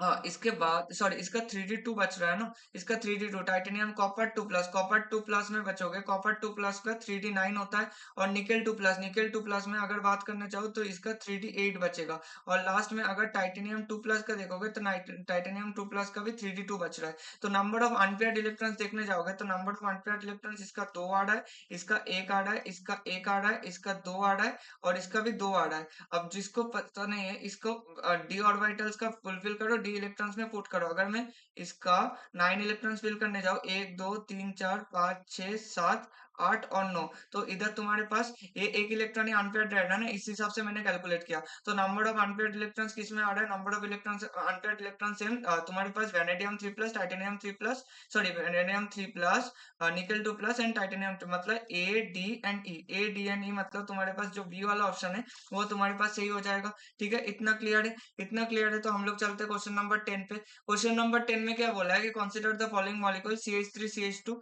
ये रेट ऑफ हाइड्रोलाइसिस का क्वेश्चन है, हालांकि ये बॉन्डिंग का क्वेश्चन नहीं है, फिर भी कर लेते हैं क्वेश्चन अगर ले आए तो इसमें रेट ऑफ हाइड्रोलाइसिस जब भी पूछा है, उसका मतलब तुम्हारे पास रेट ऑफ हाइड्रोलाइसिस में लिविंग ग्रुप का टेंडेंसी, लिविंग जिसको ये केमिकल बॉन्डिंग का क्वेश्चन नहीं है, खैर मैं बता देता हूँ, मतलब क्वेश्चन आ ही गया तो मतलब सॉल्व ना करने का फायदा नहीं है। लिविंग ग्रुप टेंडेंसी जिसमें हाई होता है, उसको हम लोग क्या बोल सकते हैं, उसमें रेट ऑफ हाइड्रोलाइसिस सबसे जल्दी आएगा, रेट ऑफ हाइड्रोलाइसिस बहुत ही जल्दी हो जाएगा। तो रेट ऑफ हाइड्रोलाइसिस बेसिकली होता क्या है, हाइड्रोलाइसिस होने के लिए तो जो OH माइनस होता है या फिर कोई भी बेसिक कंडीशन होता है, बेसिक कंडीशन में वो कार्बोनिल सेंटर में अटैक करता है। तो कार्बोनिल सेंटर के ऊपर जब अटैक करेगा, ये जो लिविंग ग्रुप निकलेगा, इधर से ये लिविंग ग्रुप निकलेगा, इधर से ये, और इधर से NH2 निकलेगा, और इधर से OCH2CH3 निकलेगा। अब जिसमें लिविंग ग्रुप का टेंडेंसी, तो लिविंग ग्रुप अगर स्टेबल हो, इसका रेट ऑफ हाइड्रोलाइसिस बहुत ज्यादा स्टेबल हो जाएगा। तो हम लोग अगर देखें तो पहले केस में तुम्हारे पास क्या है, ये तुम्हारे पास होता है एसिड क्लोराइड। ये अगर एसिड क्लोराइड तुम्हारे पास प्रेजेंट है, तो एसिड क्लोराइड में तुम लोग अच्छे से देख सकते हो, एसिड क्लोराइड में ये कार्बन के ऊपर तुम्हारे पास डेल्टा पॉजिटिव चार्ज बहुत ज्यादा बढ़ा देगा। अगर डेल्टा पॉजिटिव चार्ज बहुत ज्यादा बढ़ा देगा, इसका रेट ऑफ हाइड्रोलाइसिस सबसे पहले जाएगा, तो पी तो सबसे पहले जाएगा, ये दोनों ऑप्शन तो पहले ही कट गया। इसके बाद ये अगर इसमें आया तो O माइनस COCH3 आएगा, अगर जब रेट ऑफ हाइड्रोलाइसिस के बाद। और इसमें क्या आएगा, इसमें O माइनस CH2CH3 आएगा। तो इसमें क्या हो सकता है, इसमें रेजोनेंस पॉसिबल है, रेजोनेंस पॉसिबल होने के कारण ये बहुत ज्यादा ये निकल के स्टेबल हो सकता है। तो इसका लिविबिलिटी बात, तो पी के बाद क्यू आएगा, तो ये ऑप्शन ए तो इधर से ही सही हो गया। ठीक है, तो ये PQRS इसका हो जाएगा। तो इसमें ज्यादा डिस्कशन में नहीं जा रहा हूँ। और ऑक्सीजन और नाइट्रोजन में कंपेयर करने जाओगे तो ऑक्सीजन और नाइट्रोजन में तुम बोल सकते हो कि ऑक्सीजन के ऊपर जो नेगेटिव चार्ज आएगा, negative charge is more stable on oxygen, negative charge is more stable on oxygen rather than rather than on nitrogen. ठीक है, इतना क्लियर है? इतना अगर क्लियर है तो हम लोग इस क्वेश्चन का ऑप्शन नंबर ए होगा। इसके बाद हम लोग चलते क्वेश्चन नंबर 11 पे। क्वेश्चन नंबर 11 में पूछा है कि among SO2 NF3 NH3 XgF2 ClF3 and SF4 the hybridization of the molecule with non-zero dipole moment and highest number of lone pairs on the central atom। अगर तुम SO2 और इधर में लिखो NF3, उसके बाद क्या है NH3 है, उसके बाद XgF2 है, उसके बाद ClF2 और लास्ट में तुम्हारे पास क्या है SF4 है। अगर इनके देखने जाओगे तो SO2 का क्या आएगा, SO2 का ऐसे आएगा स्ट्रक्चर तुम्हारे पास। और इसका हाइब्रिडेशन क्या होता है, इसका हाइब्रिडेशन sp2 होता है। तो बोला है कि hybridisation of the molecule with non zero dipole moment. तो SO2 तुम्हारे पास क्या है, ये तुम्हारे पास पोलर मॉलिक्यूल हो गया, तो ये तो तुम्हारे पास कट गया क्योंकि नॉन जीरो डाइपोल मोमेंट बोला है। तो SO2 तुम्हारे पास जो होगा ये नॉट इक्वल टू जीरो, इसका पोलर मॉलिक्यूल है। NF3 का केस का, NF3 भी हमने अभी थोड़ी देर पहले देखा। NF3 का स्ट्रक्चर कैसे आएगा, एक लोन पेयर और तुम्हारे पास 3 फ्लोरीन बच रहा है, 3 फ्लोरीन बच रहा है, ये भी पोलर मॉलिक्यूल होगा, इसका भी mu not equal to zero है। अगर NH3 का बात करोगे तो NH3 का भी इधर नाइट्रोजन के ऊपर, इसका तो NF3 से भी ज्यादा होता है तुम्हारे पास डाइपोल मोमेंट, तो इसका भी नॉट इक्वल टू जीरो है। तो नॉन, इसका भी तुम्हारे पास पोलर मॉलिक्यूल होगा, और sorry is non zero dipole moment बोला, तो ये सारे पोलर मॉलिक्यूल्स। इसके बाद XgF2 में जाओगे तो जेनॉन के पास इधर फ्लोरीन आएगा, फ्लोरीन आएगा, और तुम्हारे पास 2 हो गया तो 6 इलेक्ट्रॉन बच रहा है। तो ये तुम्हारे पास क्या हो गया, ये तुम्हारे पास नॉन पोलर हो गया। तो नॉन पोलर हो गया, तो म्यू तुम्हारे पास क्या आएगा, म्यू तुम्हारे पास जीरो आएगा। और इधर नॉन जीरो डाइपोल मोमेंट बोला है, नॉन जीरो डाइपोल मोमेंट तो XgF2 तो पॉसिबल नहीं है। अब क्लोरीन F2 में बात करने जाओगे, ClF2 में, ClF2 तो ये सॉरी ClF3 है, ClF3 में तुम्हारे पास क्या है, इसमें भी 2 लोन पेयर है, ये तुम्हारे पास क्या है, ये भी तुम्हारे पास पोलर मॉलिक्यूल है। पोलर मॉलिक्यूल मतलब mu not equal to zero आएगा। और SF4 में बात करोगे तो SF4 में एक लोन पेयर पॉसिबल है और चारों फ्लोरीन ऐसे ऐसे ऐसे ऐसे रहता है। तो ये तुम्हारे पास, ये भी तुम्हारे पास पोलर है, पोलर है, और mu not equal to zero है। अब देखो सेकंड केस में क्या बोला है कि highest number of lone pair of electron on the central atom. इसके केस में हाईएस्ट नंबर ऑफ, इसके केस में number of lone pairs, number of lone pairs, number of lone pairs on the central atom, on the central atom, number of lone pairs on the central atom। इस case में एक है, इस case में भी एक है, इस केस में क्या है, इस केस में भी एक है, इस केस में तीन है, इस केस में तीन है, मगर इसको कंसीडर नहीं कर सकते क्योंकि इसमें इसका तुम्हारे पास नॉन पोलर ज्योमेट्री है। और इस केस में भी दो होगा और इस केस में एक होगा। तो हमारे पास सबसे ज्यादा क्या आया, the hybridisation of the molecule. तुम्हारे पास ClF3 तुम्हारे पास मॉलिक्यूल आ गया कि highest number of lone pair present है क्योंकि इसमें दो है। तो इसमें अगर दो है, ClF3 का हाइब्रिडाइजेशन देखोगे तो इसका क्या आता है, ट्राइगोनल बाइपिरामिडल ज्योमेट्री आएगा, तो इसका sp3d ज्योमेट्री होगा, sp3d। तो ये तुम्हारे पास क्वेश्चन नंबर 11 का डी ऑप्शन तुम्हारे पास सही हो जाएगा। ठीक है, इतना क्लियर है? अगर इतना क्लियर है, इसके बाद हम लोग चलते हैं नेक्स्ट क्वेश्चन में, क्वेश्चन नंबर 12। क्वेश्चन नंबर 12 में बोला है कि ए मॉलिक्यूल विथ A4XY में, हाँ, with all the elements from P block। P block से है A is rarest monoatomic non-radioactive from its group and the lowest ionization energy value among A, X and Y।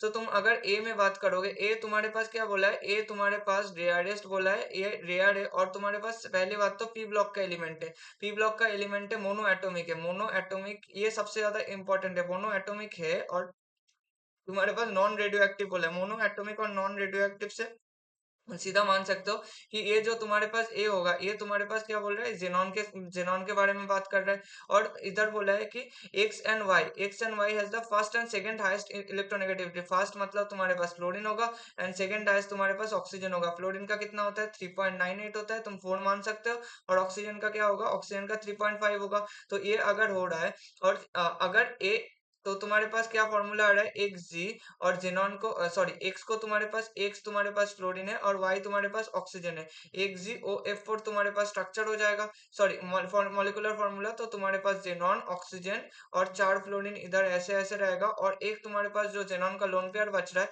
वो तुम बोल सकते हो इधर नीचे है। तो इसका तुम्हारे पूछा है शेप ऑफ द मॉलिक्यूल, तो अगर तुम इसको एक स्क्वायर बनाओगे तो ये तुम्हारे पास क्या हो जाएगा, स्क्वायर पिरामिडल शेप आएगा, स्क्वायर पिरामिडल। तो तुम्हारे पास इसका शेप आ जाएगा square pyramidal shape. Square pyramidal इसका शेप हो जाएगा। ठीक है, इतना क्लियर है। स्क्वायर पिरामिडल अगर इसका शेप है तो B option is the correct option. ठीक है, इतना अगर हो गया तो हम लोग चलते हैं क्वेश्चन नंबर 13 पे। क्वेश्चन नंबर 13 में बोला है which of the following molecules involved in sp3 hybridisation has different bond length, sorry, involved in sp3 hybridisation. तो xgf4 का अगर देखो तो xgf4 में तुम्हारे पास क्या होगा, इसका स्क्वायर प्लेनर होगा। पहले हम लोग एक एक करके सॉर्ट आउट कर लेते हैं। इसका शेप तुम्हारे पास क्या होगा, इसका शेप तुम्हारे पास स्क्वायर प्लेनर होता है। और इसका तुम हाइब्रिडाइजेशन को लेके बात करोगे, इसका हाइब्रिडाइजेशन को लेके बात करोगे तो इसका हाइब्रिडाइजेशन क्या होगा, ऑक्टाहेड्रल ज्योमेट्री में होगा, ऑक्टाहेड्रल ज्योमेट्री होगा। ठीक है, इतना क्लियर है। उसके बाद बोला है कि डिफरेंट, और xgf2 का बात में बात करोगे तो xgf2, और इधर चार फ्लोरीन तुम्हारे पास क्या है, ऑक्टाहेड्रल ज्योमेट्री है, स्क्वायर प्लेनर है, तो all bonds are equal, all bonds are of equal length, all bonds are of equal length. ठीक है, इतना अगर क्लियर है। इसके बाद हम लोग चलते हैं नेक्स्ट में xgf2। xgf2 में बात करोगे तो xenon फ्लोरीन, तो ये हो गया, और 6 इलेक्ट्रॉन बचा है, 1 2 3, 6 इलेक्ट्रॉन बचा है, तो तुम्हारे पास 3 लोन पेयर बचा है, तो दो दो फ्लोरीन जो है तुम्हारे पास किस में आएगा, एक्सियल पोजीशन कंसीडर करेगा, एक्सियल पोजीशन में लेगा। एक्सियल पोजीशन में अगर लेगा तो तुम लोग ये बोल सकते हो कि तुम्हारे पास 3 लोन पेयर प्रेजेंट है और 2 तुम्हारे पास एक्सियल पोजीशन में प्रेजेंट है। अगर एक्सियल पोजीशन में ये भी तुम्हारे पास क्या होगा, all bonds are equal, all bonds are of equal length, all bonds are of equal length. ठीक है, all bonds are of equal length, इतना क्लियर है। इसके बाद चलते हैं कि has lone pair of electrons in the central atom. Lone pair of electrons, ठीक है। अब pf5 में इसमें तुम्हारे पास 2 लोन पेयर्स आ रहा है, इसमें तुम्हारे पास 2 लोन पेयर्स आ रहा है, इसमें तुम्हारे पास क्या आ रहा है, 3 लोन पेयर्स आ रहा है। ठीक है, अब ये दोनों ही नहीं होगा क्योंकि इन दोनों के केसेस में ए एंड बी ऑप्शन में तुम्हारे पास बॉन्ड क्या आता है, सिमिलर लेंथ का आता है। इसके बाद हम लोग चलते हैं pf5 में। pf5 का अगर तुम स्ट्रक्चर देखोगे तो pf5 का स्ट्रक्चर ऐसा आएगा, उसका क्या होता है, ट्राइगोनल बाइपिरामिडल ज्योमेट्री आएगा। इसका क्या आता है, ट्राइगोनल ट्राइगोनल बाइपिरामिडल इसका ज्योमेट्री आएगा। अगर ट्राइगोनल बाइपिरामिडल इसका ज्योमेट्री आता है तो इसको हम लोग क्या बोल सकते हैं, ट्राइगोनल बाइपिरामिडल की वजह से इसमें और कोई lone pair, no lone pair, कोई लोन पेयर प्रेजेंट नहीं है, no lone pair is present, no lone pair is present. अगर कोई लोन पेयर प्रेजेंट नहीं है, और हम लोग क्या बोल सकते हैं, all bonds are not in same length. इसमें जो इक्वेटोरियल पोजीशन में रहेगा तो 3 बॉन्ड पेयर्स तुम्हारे पास शॉर्टर होगा रेदर देन 2 बॉन्ड पेयर्स, क्योंकि जो दोनों एक्सियल में होगा। तो pf5 भी पॉसिबल नहीं होगा क्योंकि इसमें कोई लोन पेयर प्रेजेंट नहीं है। तो SF4 का स्ट्रक्चर देख लेते हैं। SF4 का स्ट्रक्चर देखने जाओगे तो 4 तुम्हारे पास इधर बॉन्ड्स हो रहा है और एक तुम्हारे पास लोन पेयर प्रेजेंट है। तो इधर देखो 4 बॉन्ड में से तुम बोल सकते हो ये जो दोनों बॉन्ड होगा इक्वेटोरियल में प्रेजेंट है, ये वाला फ्लोरीन और ये वाला फ्लोरीन, ये दोनों क्या होगा, शॉर्टर होगा। और तुम्हारे पास जो एक्सियल में प्रेजेंट है ये वाला और ये वाला, जो हम लोग दूसरे ऑरेंज से दिखा देते हैं, ये तुम्हारे पास लॉन्गर प्रेजेंट होगा। तो ये सारे क्राइटेरिया अगर फिल कर रहा है तो तुम्हारे पास इसका आंसर क्या हो जाएगा, SF4 हो जाएगा। ठीक है, इतना क्लियर है। तो हम लोग चलते हैं क्वेश्चन नंबर 14 पे। क्वेश्चन नंबर 14 के, हाँ, तो हम लोग चलते हैं नेक्स्ट क्वेश्चन में। नेक्स्ट क्वेश्चन में क्या पूछा है, नेक्स्ट क्वेश्चन में बोला है कि wet cotton clothes are made of cellulose based carbohydrate takes comparatively longer time to get dried than wet nylon polymer based clothes. अब इसमें अगर तुम देखने जाओगे कि इस स्टेटमेंट वन है कि wet cotton clothes are made of cellulose based. अब देखो कॉटन क्लोथ्स क्या मेड है, सेलुलोज से। अब सेलुलोज का जब तुम स्ट्रक्चर पे स्टडी करोगे, सेलुलोज का स्ट्रक्चर कैसे आता है तुम्हारे पास, इधर सेलुलोज में तुम्हारे पास बहुत सारे क्या है, हाइड्रोक्सी ग्रुप्स प्रेजेंट है, बहुत सारे हाइड्रोक्सी ग्रुप्स प्रेजेंट है। हाइड्रोक्सी ग्रुप्स का मतलब क्या होता है तुम्हारे पास, जिसमें OH ग्रुप्स प्रेजेंट होगा, OH ग्रुप्स तुम्हारे पास ज्यादा प्रेजेंट है।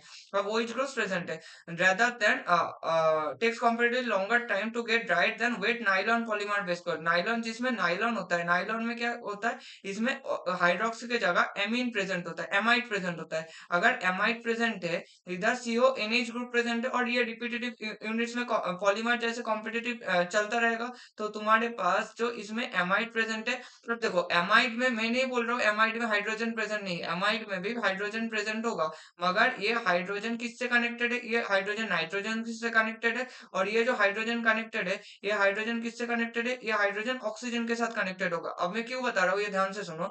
ये तुम्हारे पास बोला है कि takes comparatively longer time to get dried. उसका मतलब अगर तुम एक सेलुलोज वाला कॉटन क्लॉथ को तुम चुबा दोगे और नायलॉन वाला क्लॉथ को तुम चुबा रहे हो, दोनों चुबा के ये इसका साथ सेलुलोज ग्रुप के साथ वाटर आ रहा है और इधर तुम्हारे पास नाइलॉन के साथ मतलब एमिड ग्रुप के साथ तुम्हारे पास वाटर आ रहा है। और सेलुलोज में अगर वाटर आ रहा है तो OH ग्रुप बहुत ज्यादा प्रेजेंट है।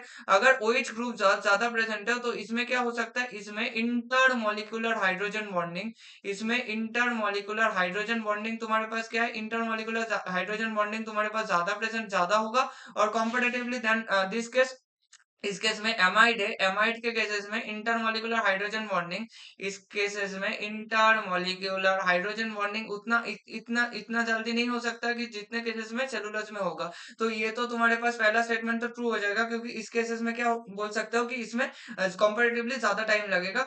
और सेकंड केसेस में स्टेटमेंट 2, तो ये तुम्हारे पास ट्रू हो गया। सेकंड केसेस में क्या हो गया, hydrogen bonding with water molecule is more in nylon waste than in case of cotton waste. तो तुम्हारे पास जो water is nylon based cloth है, नाइलॉन बेस्ड क्लोथ में क्या हो जाएगा, तुम्हारे पास हाइड्रोजन बॉन्डिंग कम होगा। इसमें मोर बोला है तो स्टेटमेंट तो तुम्हारे पास फॉल्स हो गया। तो तुम्हारे पास statement 1 is correct and statement 2 is false. Statement 1 is true and statement 2 is false. तो तुम्हारे पास 14 वाला सही हो गया। इतना क्लियर हुआ। तो हम लोग चलते हैं क्वेश्चन नंबर 15 में। क्वेश्चन नंबर 15 में देखो कि which of the following molecules of paramagnetic behaviour. अगर पैरामैग्नेटिक बिहेवियर देखने जाओगे, मैंने एक चार्ट बना दिया था कि मैंने बोला था अगर तुम मैग्नेटिज्म, कोई भी मैग्नेटिज्म पार्ट एमओटी में अगर मैग्नेटिज्म देखने जाओगे तो तुम पहले देखो दोनों पॉसिबिलिटी हो सकता है। एक तुम्हारे पास क्या हो सकता है, डायमैग्नेटिक कैरेक्टर, एक तुम्हारे पास डायमैग्नेटिक कैरेक्टर हो सकता है, और तुम्हारे पास पैरामैग्नेटिज्म हो सकता है, पैरामैग्नेटिज्म।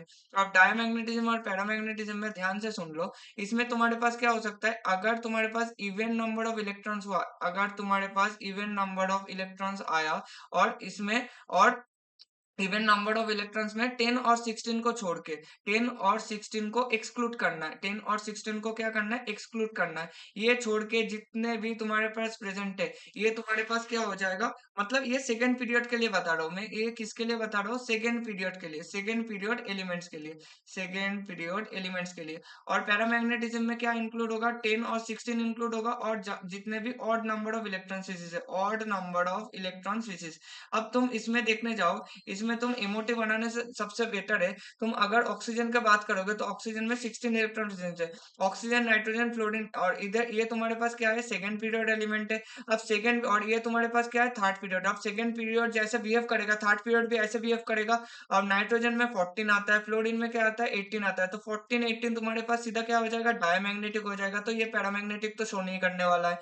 अब ऑक्सीजन 16 आ गया, 16 आ गया तुम्हारे पास, मतलब पैरामैग्नेटिक कैरेक्टर शो करेगा। अब ये तीनों अगर कर लिया, अब तुम्हें पता है कि ऑक्सीजन का तुरंत बाद ही क्या आता है, सल्फर आता है, तो सल्फर भी तुम्हारे पास क्या हो जाएगा, ये तुम्हारे पास पैरामैग्नेटिज्म शो करेगा। ये तुम्हारे पास क्या शो करेगा, पैरामैग्नेटिज्म शो करेगा। ये तुम मॉलिक्यूलर ऑर्बिटल डायग्राम से भी कर सकते हो, मगर मॉलिक्यूलर ऑर्बिटल डायग्राम से जाना मतलब ये टाइम वेस्ट है और कुछ नहीं है।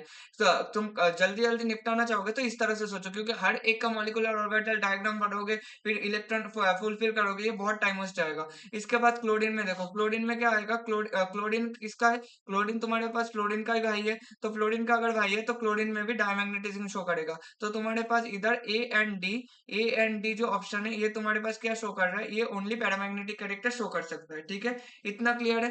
तो क्वेश्चन 15 में मुझे नहीं लगता और कोई डाउट है। तो क्वेश्चन 16 में चलते हैं। क्वेश्चन 16 में देखो, दो स्टेटमेंट बोला है, दो स्टेटमेंट में बोला है कि the dipole moment of CH3 CH double bond CH double single bond CH double bond 2 is greater than that of CH3। अब देखो, इसको अगर मैं ध्यान से बनाऊं, इस मॉलिक्यूल को CH3 CH double bond CH, अब इसमें सिंगल बॉन्ड कार्बन है, डबल बॉन्ड तुम्हारे पास ऑक्सीजन है और हाइड्रोजन है। तो इधर तुम्हें दिख रहा है कि एल्डिहाइड ग्रुप प्रेजेंट है, एल्डिहाइड ग्रुप प्रेजेंट है, और इसको हम लोग बोलते हैं alpha beta unsaturated compounds, alpha beta unsaturated carbonyl compounds, unsaturated carbonyl compounds, ये हम लोग इसको क्यों बोलते हैं ऐसे, alpha beta unsaturated carbonyl compounds देख लो। ये तुम्हारे पास कार्बोनिल ग्रुप प्रेजेंट है क्योंकि ये एल्डिहाइड प्रेजेंट है, और ये अगर जीरो पोजीशन है, ये अल्फा पोजीशन होगा, ये बीटा पोजीशन होगा। तो ये देखो, अल्फा बीटा पोजीशन में तुम्हारे पास अनसैचुरेशन प्रेजेंट है। अनसैचुरेशन का मतलब कभी भी डबल बॉन्ड ट्रिपल बॉन्ड आ जाए तो वो हम लोग बोलते हैं कि हमारे पास क्या होगा, अनसैचुरेशन प्रेजेंट होगा। ठीक है, इतना क्लियर है। तो इसमें देखो, इसमें अगर अल्फा बीटा अनसैचुरेटेड कंपाउंड्स में हमेशा रेजोनेंस पॉसिबल होता है। अगर रेजोनेंस पॉसिबल है तो इसका रेजोनेटिंग स्ट्रक्चर कैसे दिखेगा? इसका रेजोनेटिंग स्ट्रक्चर में CH3, ये बॉन्ड इधर अगर उठ गया तो इस कार्बन के ऊपर पॉजिटिव चार्ज आएगा CH, इसमें क्या होगा, सिंगल बॉन्ड कैरेक्टर आ गया CH, इधर डबल बॉन्ड आ गया, इधर तुम्हारे पास O- और इधर तुम्हारे पास हाइड्रोजन प्रेजेंट है। तो इसमें क्या हो गया, एक पाई डिलोकलाइजेशन, पाई इलेक्ट्रॉन का तुम्हारे पास क्या हुआ, पाई इलेक्ट्रॉन का डिलोकलाइजेशन हुआ, पाई इलेक्ट्रॉन का डिलोकलाइजेशन हुआ।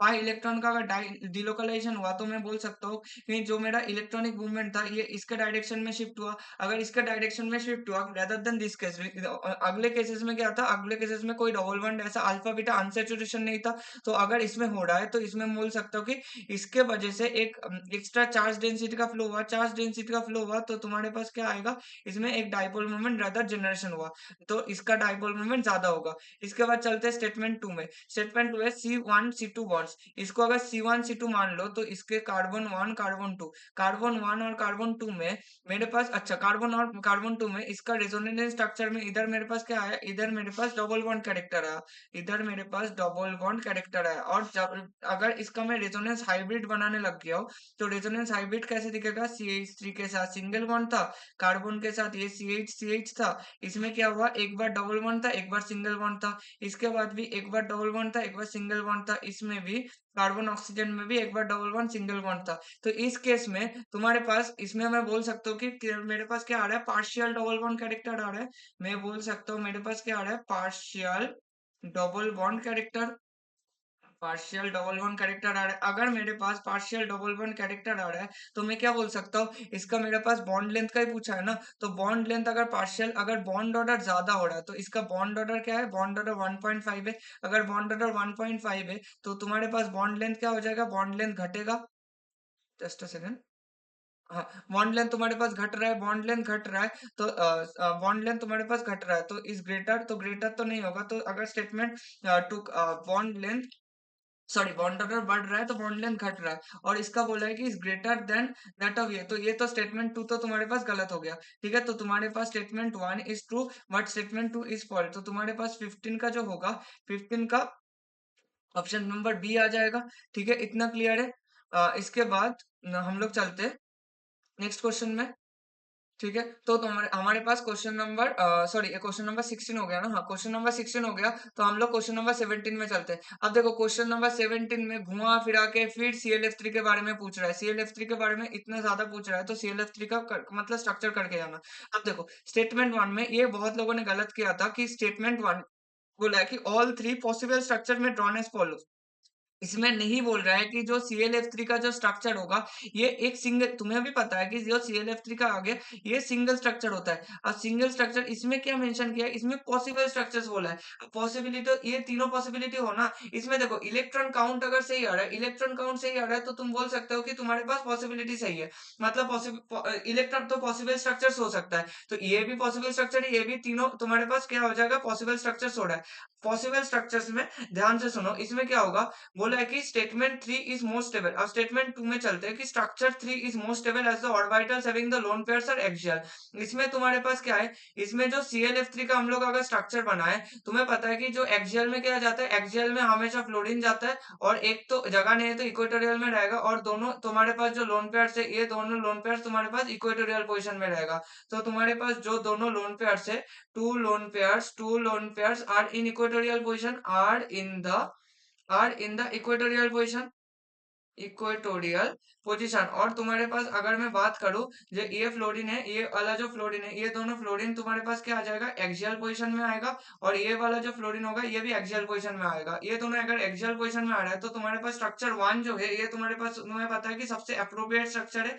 तो स्ट्रक्चर 3 मोस्ट स्टेबल तो नहीं होगा, कभी नहीं होगा। ठीक है, तो स्टेटमेंट 1 तुम्हारे पास ट्रू हुआ, स्टेटमेंट 2 तुम्हारे पास इनकरेक्ट हुआ। तो स्टेटमेंट 1 तो तुम्हारे पास, स्टेटमेंट नंबर सी तुम्हारे पास करेक्ट ऑप्शन हो जाएगा। मतलब ये तुम्हारे पास स्टेटमेंट 1 जो है ये तुम्हारे पास ट्रू हो गया, और स्टेटमेंट 2 जो है तुम्हारे पास फॉल्स आ जाएगा। इसमें देखो loan pair bond pair repulsion minimum, loan pair bond pair repulsion अगर तुम इस केस में देखने जाओगे तो ये लोन पेयर तीनों बॉन्ड पेयर के साथ रिपल्शन करेगा, और ये जो लोन पेयर तीनों बॉन्ड पेयर और इधर 90 डिग्री का है क्योंकि एक्सियल इक्वेटोरियल में 90 डिग्री रहता है और इसमें दोनों लोन पेयर्स के बीच में 120 डिग्री है। 120 डिग्री है तो इसमें जो रिपल्शन फैक्टर लगेगा, इसमें रिपल्शन फैक्टर बहुत कम लगेगा।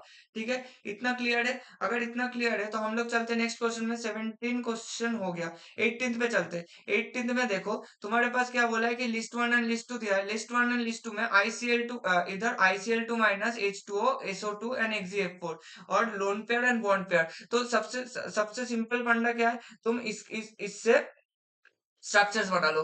ICl2 माइनस का अगर स्ट्रक्चर बनाने जाओगे, जैसे I3 माइनस का होता है, ICl2 का स्ट्रक्चर दोनों क्लोरीन का ऐसे साइड में दो, आयोडीन के ऊपर नेगेटिव चार्ज आएगा और तुम्हारे पास एक लोन पेयर इधर और दो लोन पेयर इधर इधर आ जाएगा। तो ICl2 माइनस में तुम्हारे पास bond pair is two lone pair बोला है ना, तो बॉन्ड पेयर और लोन पेयर, बॉन्ड पेयर तुम्हारे पास ICl2 में कितना आ रहा है 2 और लोन पेयर तुम्हारे पास क्या आ रहा है 3 आ रहा है। ठीक है, इतना क्लियर है। तो ICl2 माइनस का भी तो 3 और 2:3 हो गया। इसके बाद चलते H2O में। वाटर का देखने जाओगे तो वाटर में क्या होता है, ऑक्सीजन रहता है और दोनों हाइड्रोजन ऐसे रहेगा, तो और ऑक्सीजन के ऊपर दोनों लोन पेयर रह रहा है और लोन पेयर जो है वो सेंट्रल एटम में होना चाहिए। इसका लोन पेयर काउंट मत करना। इधर क्लियर लिखा है लोन पेयर क्या है, सेंट्रल एटम का बोला है और बॉन्ड पेयर भी सेंट्रल एटम का बोला है। तो बॉन्ड पेयर इसमें 2 हो जाएगा, लोन पेयर भी इसमें 2 हो जाएगा, तो इसका तो 2:2 हो जाएगा, तो वाटर का 4 आ जाएगा।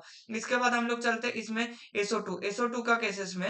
SO2 का केसेस में सल्फर का क्या होगा, सल्फर का दोनों डबल बॉन्ड ऑक्सीजन ऐसे रहता है और एक लोन पेयर रहता है। तो इसका तुम्हारे पास बॉन्ड पेयर देखने जाओगे तो तुम्हारे पास 4 बॉन्ड है और तुम्हारे पास लोन पेयर क्या है 1 है, तो 4:1 में होगा, तो SO2 का 4:1 में होगा। और XeF4 का देखने जाओगे, XeF4 का क्या सीन है, जेनॉन का इधर है और चारों चारों फ्लोरीन ऐसे-ऐसे होता रहेगा और तुम्हारे पास दोनों लोन पेयर्स ऐसे-ऐसे रहेगा। तो Xe-F4 के केसेस में तुम्हारे पास 4 बॉन्ड पेयर प्रेजेंट है और 2 4:2, तो Xe-F4 का ये होगा।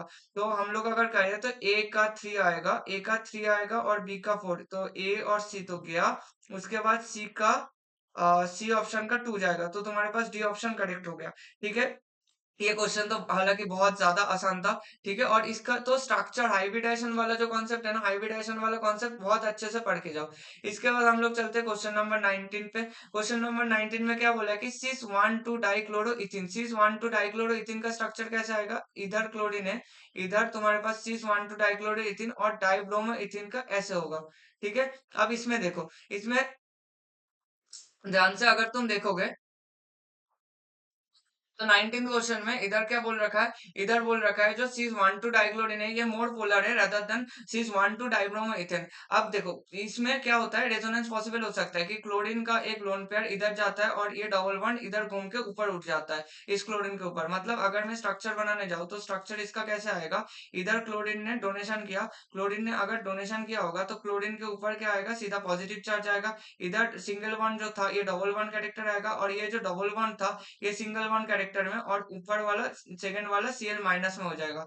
अगर इसको अच्छे से बना दो तो इधर तुम्हारे पास क्या आ रहा है, डबल बॉन्डेड कैरेक्टर है और ये सिंगल बॉन्डेड कैरेक्टर है। तो तुम्हारे पास इधर पॉजिटिव चार्ज है, इधर नेगेटिव चार्ज है और तुम्हारे पास तो ये इधर क्या आया, तुम्हारे पास जो डाइपोल मोमेंट आया, डाइपोल मोमेंट इसका ऑब्वियसली ज्यादा होगा क्योंकि इसमें क्या हो रहा है, इसमें तुम्हारे पास पाई इलेक्ट्रॉन डेंसिटी का फ्लो हो रहा है।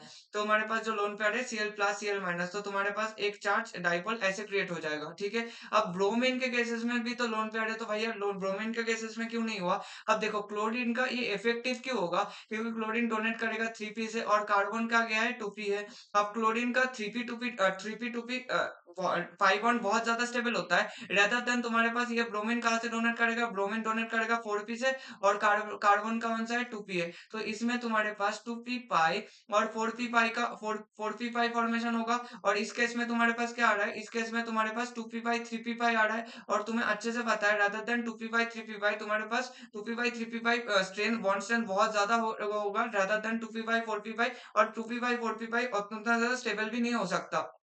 तो इसके लिए तुम्हारे पास स्टेटमेंट 1 तो करेक्ट हो गया। इसके बाद बोला है कि boiling point of trans 1 two dibromane is lower than cis वाला।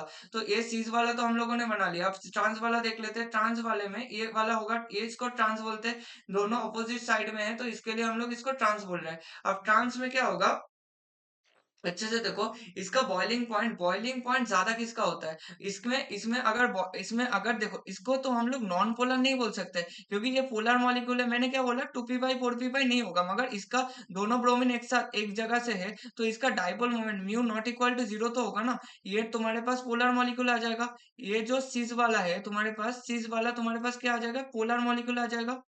सीस तुम्हारे पास पोलर मॉलिक्यूल आ रहा है। और अगर जब तुम ट्रांस के लिए बात करोगे, ट्रांस तुम्हारे पास क्या हो जाएगा, ये तुम्हारे पास नॉन पोलर मॉलिक्यूल है। क्योंकि इसमें नॉन पोलर क्यों होगा, क्योंकि इसके ब्रोमीन जितना खींचेगा, ये ब्रोमीन उतना ही खींचेगा, दोनों मिला के mu not equal to zero कर देगा। तो इसके लिए, और जिसके लिए भी पोलर मॉलिक्यूल आता है, पोलर मॉलिक्यूल के केसेस में याद रखना, बॉइलिंग पॉइंट तुम्हारे पास क्या होएगा, क्योंकि अट्रैक्शन फोर्सेस आता है, अट्रैक्शन फोर्सेस आएगा तो इंड्यूस डाइपोल वगैरह होके, तो उसका इंटरमॉलिक्यूलर अट्रैक्शन फोर्स, इसके इस केस में इंटरमॉलिक्यूलर अट्रैक्शन फोर्स ज्यादा रहेगा। इंटरमॉलिक्यूलर अट्रैक्शन फोर्स ज्यादा रहेगा। अगर इंटरमॉलिक्यूलर अट्रैक्शन फोर्स ज्यादा होगा, तो इसमें हम लोग बोल सकते हैं इस केस में क्या होगा, बॉइलिंग पॉइंट तुम्हारा ज्यादा होगा। तो इसमें स्टेटमेंट टू जो है, स्टेटमेंट टू तुम्हारे पास गलत हो गया। स्टेटमेंट टू तुम्हारे पास अगर गलत हो गया, तो statement one is correct and statement two is false. Statement one is correct and statement two is false, मतलब तुम्हारे पास सी ऑप्शन सही है। ठीक है, तो आज का लास्ट क्वेश्चन में चलते हैं। बोला है कि SO2 NO2 minus and N3 minus का hybridisation at the central atom पूछा है। ये तो सबसे आसान क्वेश्चन पूछ लिया। तो SO2 का स्ट्रक्चर बनाओ तो ऐसे होगा। NO2 माइनस का स्ट्रक्चर बनाओ तो इधर ऐसे आता है, ऑक्सीजन के ऊपर माइनस आता है, और नाइट्रोजन एक दो, तुम्हारे पास 3 इलेक्ट्रॉन हो गया, और तुम्हारे पास दो है तो एक लोन पेयर बचेगा इधर। और N3 माइनस में एजाइड है, ये सबसे पहले भी डिस्कस किया था। तो ये तुम्हारे पास, सॉरी एक गलती दे दिया, इसमें तुम्हारे पास पॉजिटिव आ गया, इसमें तुम्हारे पास नेगेटिव आ गया। ठीक है, इतना क्लियर है। अब देखो hybridisation at the central atom, इसमें तुम्हें दिख रहा है कि इसका sp2 हाइब्रिडाइजेशन हो रहा है, इसका भी कितना हो रहा है, इसका भी sp2 हाइब्रिडाइजेशन हो रहा है। और इसमें तुम्हारे पास बॉन्ड एंगल क्या है, बॉन्ड एंगल तुम्हारे पास 180 डिग्री है। तो इसका हाइब्रिडाइजेशन क्या हो जाएगा, इसका हाइब्रिडाइजेशन तुम्हारे पास sp हो जाएगा। ठीक है, तो अगर मैं बोलूँ तो SO2 का तुम्हारे पास sp2 हो रहा है, इसका भी तुम्हारे पास sp2 हो रहा है, और N3 माइनस का लिनियर ज्योमेट्री है तो तुम्हारे पास sp होगा। और हाइब्रिडाइजेशन हम लोग बॉन्ड एंगल के बाद हाइब्रिडाइजेशन में जाते हैं, तो sp2 एंड sp, तो तुम्हारे पास डी ऑप्शन सही हो गया। ठीक है, तो 2025 में जितने भी तुम्हारे पास ऑप्शंस आ रहा था, मतलब जितने भी क्वेश्चंस था अप्रैल और जनवरी अटेम्प्ट मिला के, तो हम लोगों ने सब कुछ डिस्कस कर लिया। तो इसके बाद जो नेक्स्ट वीडियो आएगा, नेक्स्ट वीडियो मतलब जो थ्योरी सेशन चल रहा है केमिकल बॉन्डिंग का, वो तो चलता ही रहेगा, उसमें कोई दिक्कत नहीं। मगर जो प्रीवियस ईयर क्वेश्चंस का सेशन चलेगा, प्रीवियस ईयर क्वेश्चंस में हम लोग क्या देख लेंगे, 2025 का मतलब टोटल 20 क्वेश्चन था, वो 20 क्वेश्चन मैंने डिस्कस कर दिया। अब 2024 में टोटल नंबर 19 क्वेश्चन है, वो भी मैंने डिस्कस कर दूंगा, एक एक करके ये वीडियो चलता रहेगा। ये टोटल में ट्राई करूंगा कि केमिकल बॉन्डिंग में टोटल जितने में मिला के ऑलमोस्ट 200 प्लस क्वेश्चन है। अगर 200 ऑलमोस्ट 200 प्लस क्वेश्चन है, तो बेटर भी कि 10-20 क्वेश्चन से 20 क्वेश्चन अप्रोक्स में डिस्कस कर लूंगा, तो अप्रोक्स 9 to 10 वीडियोस इस केमिकल बॉन्डिंग के टॉपिक से आ जाएगा। तो इसमें प्रीवियस ईयर क्वेश्चन का जितने भी है वो सब कुछ डिस्कस हो जाएगा। अगर इतना क्लियर है, इसके बाद और इसका जो पीडीएफ है ना, मैं एक टेलीग्राम लिंक शेयर कर दूंगा। ड्राइव अपलोड करना पॉसिबल नहीं होगा, एक टेलीग्राम का ग्रुप बनाऊंगा, टेलीग्राम के ग्रुप में इसका पीडीएफ हर दिन का अपलोड करते रहूंगा, तो वो बेटर होगा, तुम लोग पीडीएफ से भी सब कुछ कर सकते हो।